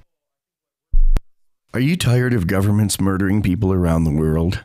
Stop using their money. There is an alternative. Bitcoin is a stateless free market non-political currency. Bitcoin cannot be inflated or controlled by any government. By using their money, you are helping the state. Stop doing it. You have an incredible alternative available now. Learn it, use it, spread it. Get started with Bitcoin at bitcoin.com. That's bitcoin.com. Did you know you can listen to LRN.FM via our free-to-air satellite channels? We have channels over nearly all of North America and much of Africa. All you need is an affordable receiver and a dish as small as 30 inches. There are no monthly fees. Learn more at sat.lrn.fm. Plus, if you are a broadcaster or want to be one, this is a good delivery method for our content. See our coverage maps and get details at sat.lrn.fm. That's sat.lrn.fm. sat.lrn.fm. Hi, I'm Derek J. I don't want a politician to represent me. To me, government is the idea that one group of people can coerce everyone to comply with an edict or face increasing punishments up to and including death. Despite perhaps the most noble of intentions, the best government services are a far cry from what could be provided for by voluntary interactions. Besides, the people who call themselves the government wage wars and put peaceful people in jail for crimes involving no victims. If Starbucks used some of its money to drop bombs, I wouldn't shop there. So why would I support the American empire? The empire does not require my consent. Derek J's Victimless Crime Spree. Watch it for free and order the Director's Cut DVD at victimlesscrimespree.com. That's victimlesscrimespree.com. Join the LRN.FM Discord for live chat 24/7 at discord.lrn.fm. That's discord.lrn.fm. You are listening to the Call to Freedom on LRN.FM. आप सुन रहे हैं स्वतंत्रता की पुकार सिर्फ और सिर्फ LRN.FM पे।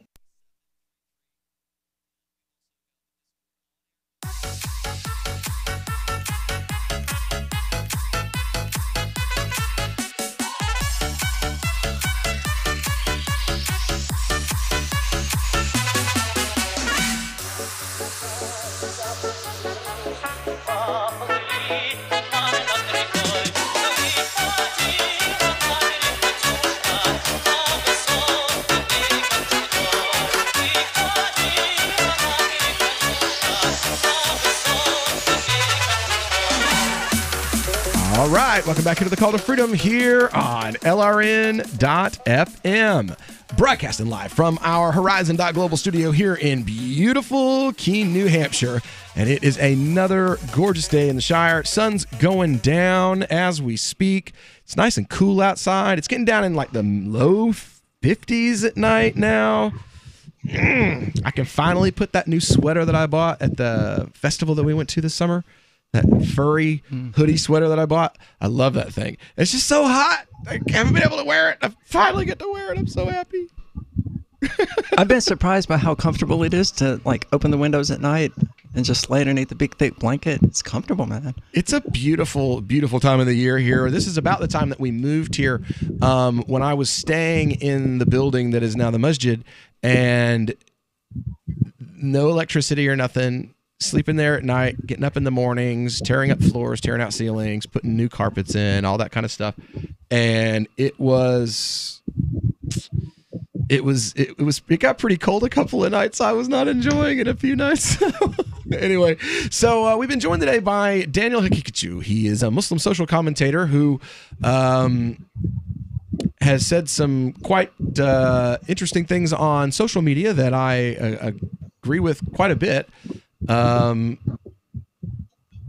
Was surprised to have him come on the show and have as many disagreements as we have, but you know, that's what the show's for. So anyway, we were having a discussion about, what were we? Oh yeah. Because bad people from the classical liberal tradition existed, I guess that's supposed to make a point of some sort. To me, it's, you know, Muawiyah Can I point right? out for a minute in 2018 the irony of a Muslim making that argument when you guys are maligned so horribly because you have so many people who profess your faith and yet live different things, especially violent things?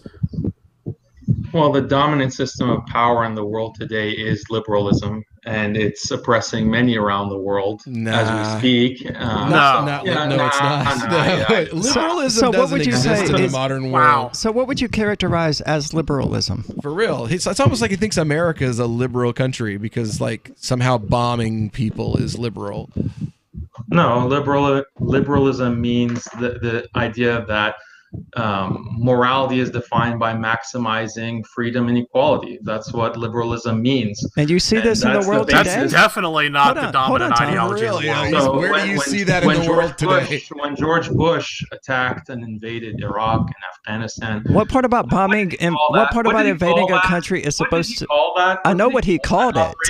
But you know, what did he call it? Oh my God! Look, we call it fascism. I got a pencil in my hand, but I'm calling it a banana, so now it's a banana. And I'm sure you will agree with this sentiment, but I'm calling myself a woman, but that doesn't make me one. Right? I mean, just because George Bush... Oh, you're going to concede that? Okay. Yeah, I concede that daily. I'll call you he from now on. I mean, if you choose to... I would rather you not, but hey, you're a free person. You make your own decisions. Just because George Bush calls this thing freedom does not make it freedom. And I will accede to you the point that sure, I'm a man in a dress. If you will accede, the point that George Bush calling it freedom did not make it freedom. Okay, here are things. This is what's happening in a country like Iran and Saudi answer the question? And many Muslim countries. If you will accede that I'm a dude in a dress, and that it doesn't matter if I call to- myself a woman, it doesn't make me a woman, will you also accede that George Bush calling his invasions of Iraq and Afghanistan freedom does not make them freedom? No, because his justification. Well, okay. Thank you. God, I love it. Then you don't care what the actual definition. Jesus Christ. You don't care what the actual definitions of words are then. Just because someone, okay, look at this. I have an ink pen in my hand. I just called it a banana. That doesn't make it a banana.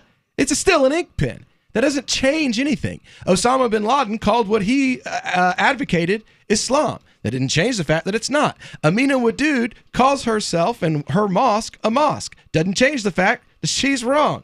Azra Nomani, having mixed gender prayer lines, calls that Orthodox prayer. Guess what? Doesn't mean that it is. Can you acknowledge that point? Just because that's people fine, call but people, you're not letting me justify my point. So if you're Then by not all fine means, with go George for it. Bush, you're not fine with the George Bush example, even though what he was saying was that, look, in Afghanistan, you have women who are oppressed. They're not able to pursue their life, liberty, and happiness. You have people in That was Iraq not the justification who are- for the invasion of Yes, it Afghanistan. was. I mean, I would. but No, we were after bin Laden. A, that's true, and B, that wasn't the justification for the Yes, invasion. it was. This was is exactly A. on record. There have been books written about it. Read Joseph Massad, Islam and Liberalism. Read Layla Abu Lughad. Read all of these authors, academics who have written about the use of liberalism to justify war and occupation and invasion since colonial times up until today. Look, and I don't take my disagree. word for it. Read actual academics. I don't Read actual disagree that people are stupid and that Joseph George Bush Massad, calling this Islam invasion and freedom liberalism. meant that a lot of people do. I'm not asking you if most people believed him when he said it's freedom. I'm asking you if you will accede that him calling it that did not make it freedom. No, yes, it's the same justification used by people That's today not the to question say that, that, look, was asked. The question that was asked was, does calling something freedom make it freedom? no, but in that case, then. it does. How many times do I have to No, it stand doesn't. there? Why does it make it freedom? Why Because does it? if you look at the justifications that were given, Yeah, forget about. they were based on liberal principles. So if you want to tell me, No, they we weren't. can't- No, they weren't. The authorization of use of military force for Afghanistan was can't- based on this is my fighting Al interview. Qaeda. So if we were invading He hung Afghanistan, up. if we were invading Afghanistan to Jesus, I protect knew the that was life, gonna happen. liberty of As soon women, as we he wouldn't have started been talking, killing. I was like, oh, this isn't going to go well. This I knew I shouldn't have asked that. No, but I it was think it just went right great. there, man. But what am Oh I my supposed to do when the dude keeps claiming that the justification for going into Afghanistan was freeing women when it was killing bin Laden? And everyone in America knows that, and that's what it was sold as from the beginning, and it's totally revisionist history to claim we ever went into because Afghanistan they for any other acknowledged reason. the fact that the Taliban oppress women. So because you Sure. acknowledged it, that means it had to be the only justification. It sounds like. Sure, it was like at the bottom of the list, though. It was like, yeah, they oppress women and such, and by the way, we're gonna go get bin Laden. That's what it... What the heck? It was literally more like, we're going to go get bin Laden. We're going to go get bin Laden. We're going to go get bin Laden. We're going to go get bin Laden. We didn't get him. Why are we here? Women. Oh, Women. wait, there's women. Yeah, exactly. Heroin. We didn't... Yeah. That's why Let's we're make here. up for our failures. Yeah. We're here to give them freedom. Yeah, that's why we're here. Yeah. Jeez, you go on the Libertarian show and you're amazed that the hosts aren't big fans of government. Or war, And or violence. and don't believe what government tells them. Or total misinterpretations of what freedom means. I loved when he was like, yeah, Medina was totally a state. I'm like, based on what? I've asked the top best-known scholars that are alive today, and they all say there was no state in Medina, not by modern definitions. There was no monopoly on the right to use force or violence. If there were, then the Jews would not have had their own courts. The Christians would not have had their own courts, which all meted out capital punishments on their people that they were in power over. So how is it a monopoly on force or violence if literally other systems exist on top within that use capital punishment, which is violence? So how does that work? And which is generally disfavored among liberals. Anyway, that was fun. We won't be back. Well, we will. Might not have been for him, but they're going to recast. That's tomorrow's recast. It's going to be this show. Can't wait. Good. Yeah, we're going to do it twice. So anyway, thanks for coming on, Daniel. You guys can look him up on Facebook. Normally, he says really insightful stuff. Today, I don't know what that was, but we'll be back Monday. You're going on Christopher Cantwell's show tomorrow. I am. That's going to be Oh fun. my gosh! It just gets better! I wish he didn't curse so much so we could play it here. Right. Anyway, so we'll be back next week. There'll be a recast on tomorrow. Free Talk Live's coming up next.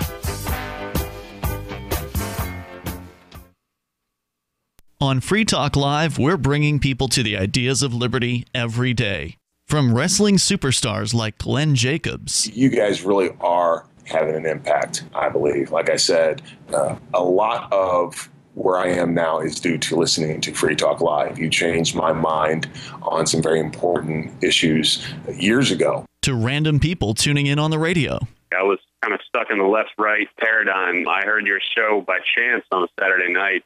From there, I went on, joined the Free State Project, and become an amplifier. So, I mean, that's really the reason why I amp is because I know that if it wasn't for you guys being on as many stations as you are, I never would have found the ideas of liberty. Your amp will directly change more lives by getting Free Talk Live in front of people looking for talk radio online and on the air. When you amp Free Talk Live, you get perks like access to the AMP-only Facebook group and AMP podcast. Visit amp.freetalklive.com. Here's a chance to do a little activism while you're cruising Facebook, Twitter, or Google+. Between the LOL cats, the recipes, the hot girls, and the inspirational sunrise memes, Free Talk Live's posts pass by your newsfeed. Like them, comment. It gives us more exposure. If you don't see our posts, click like at facebook.freetalklive.com and then hover over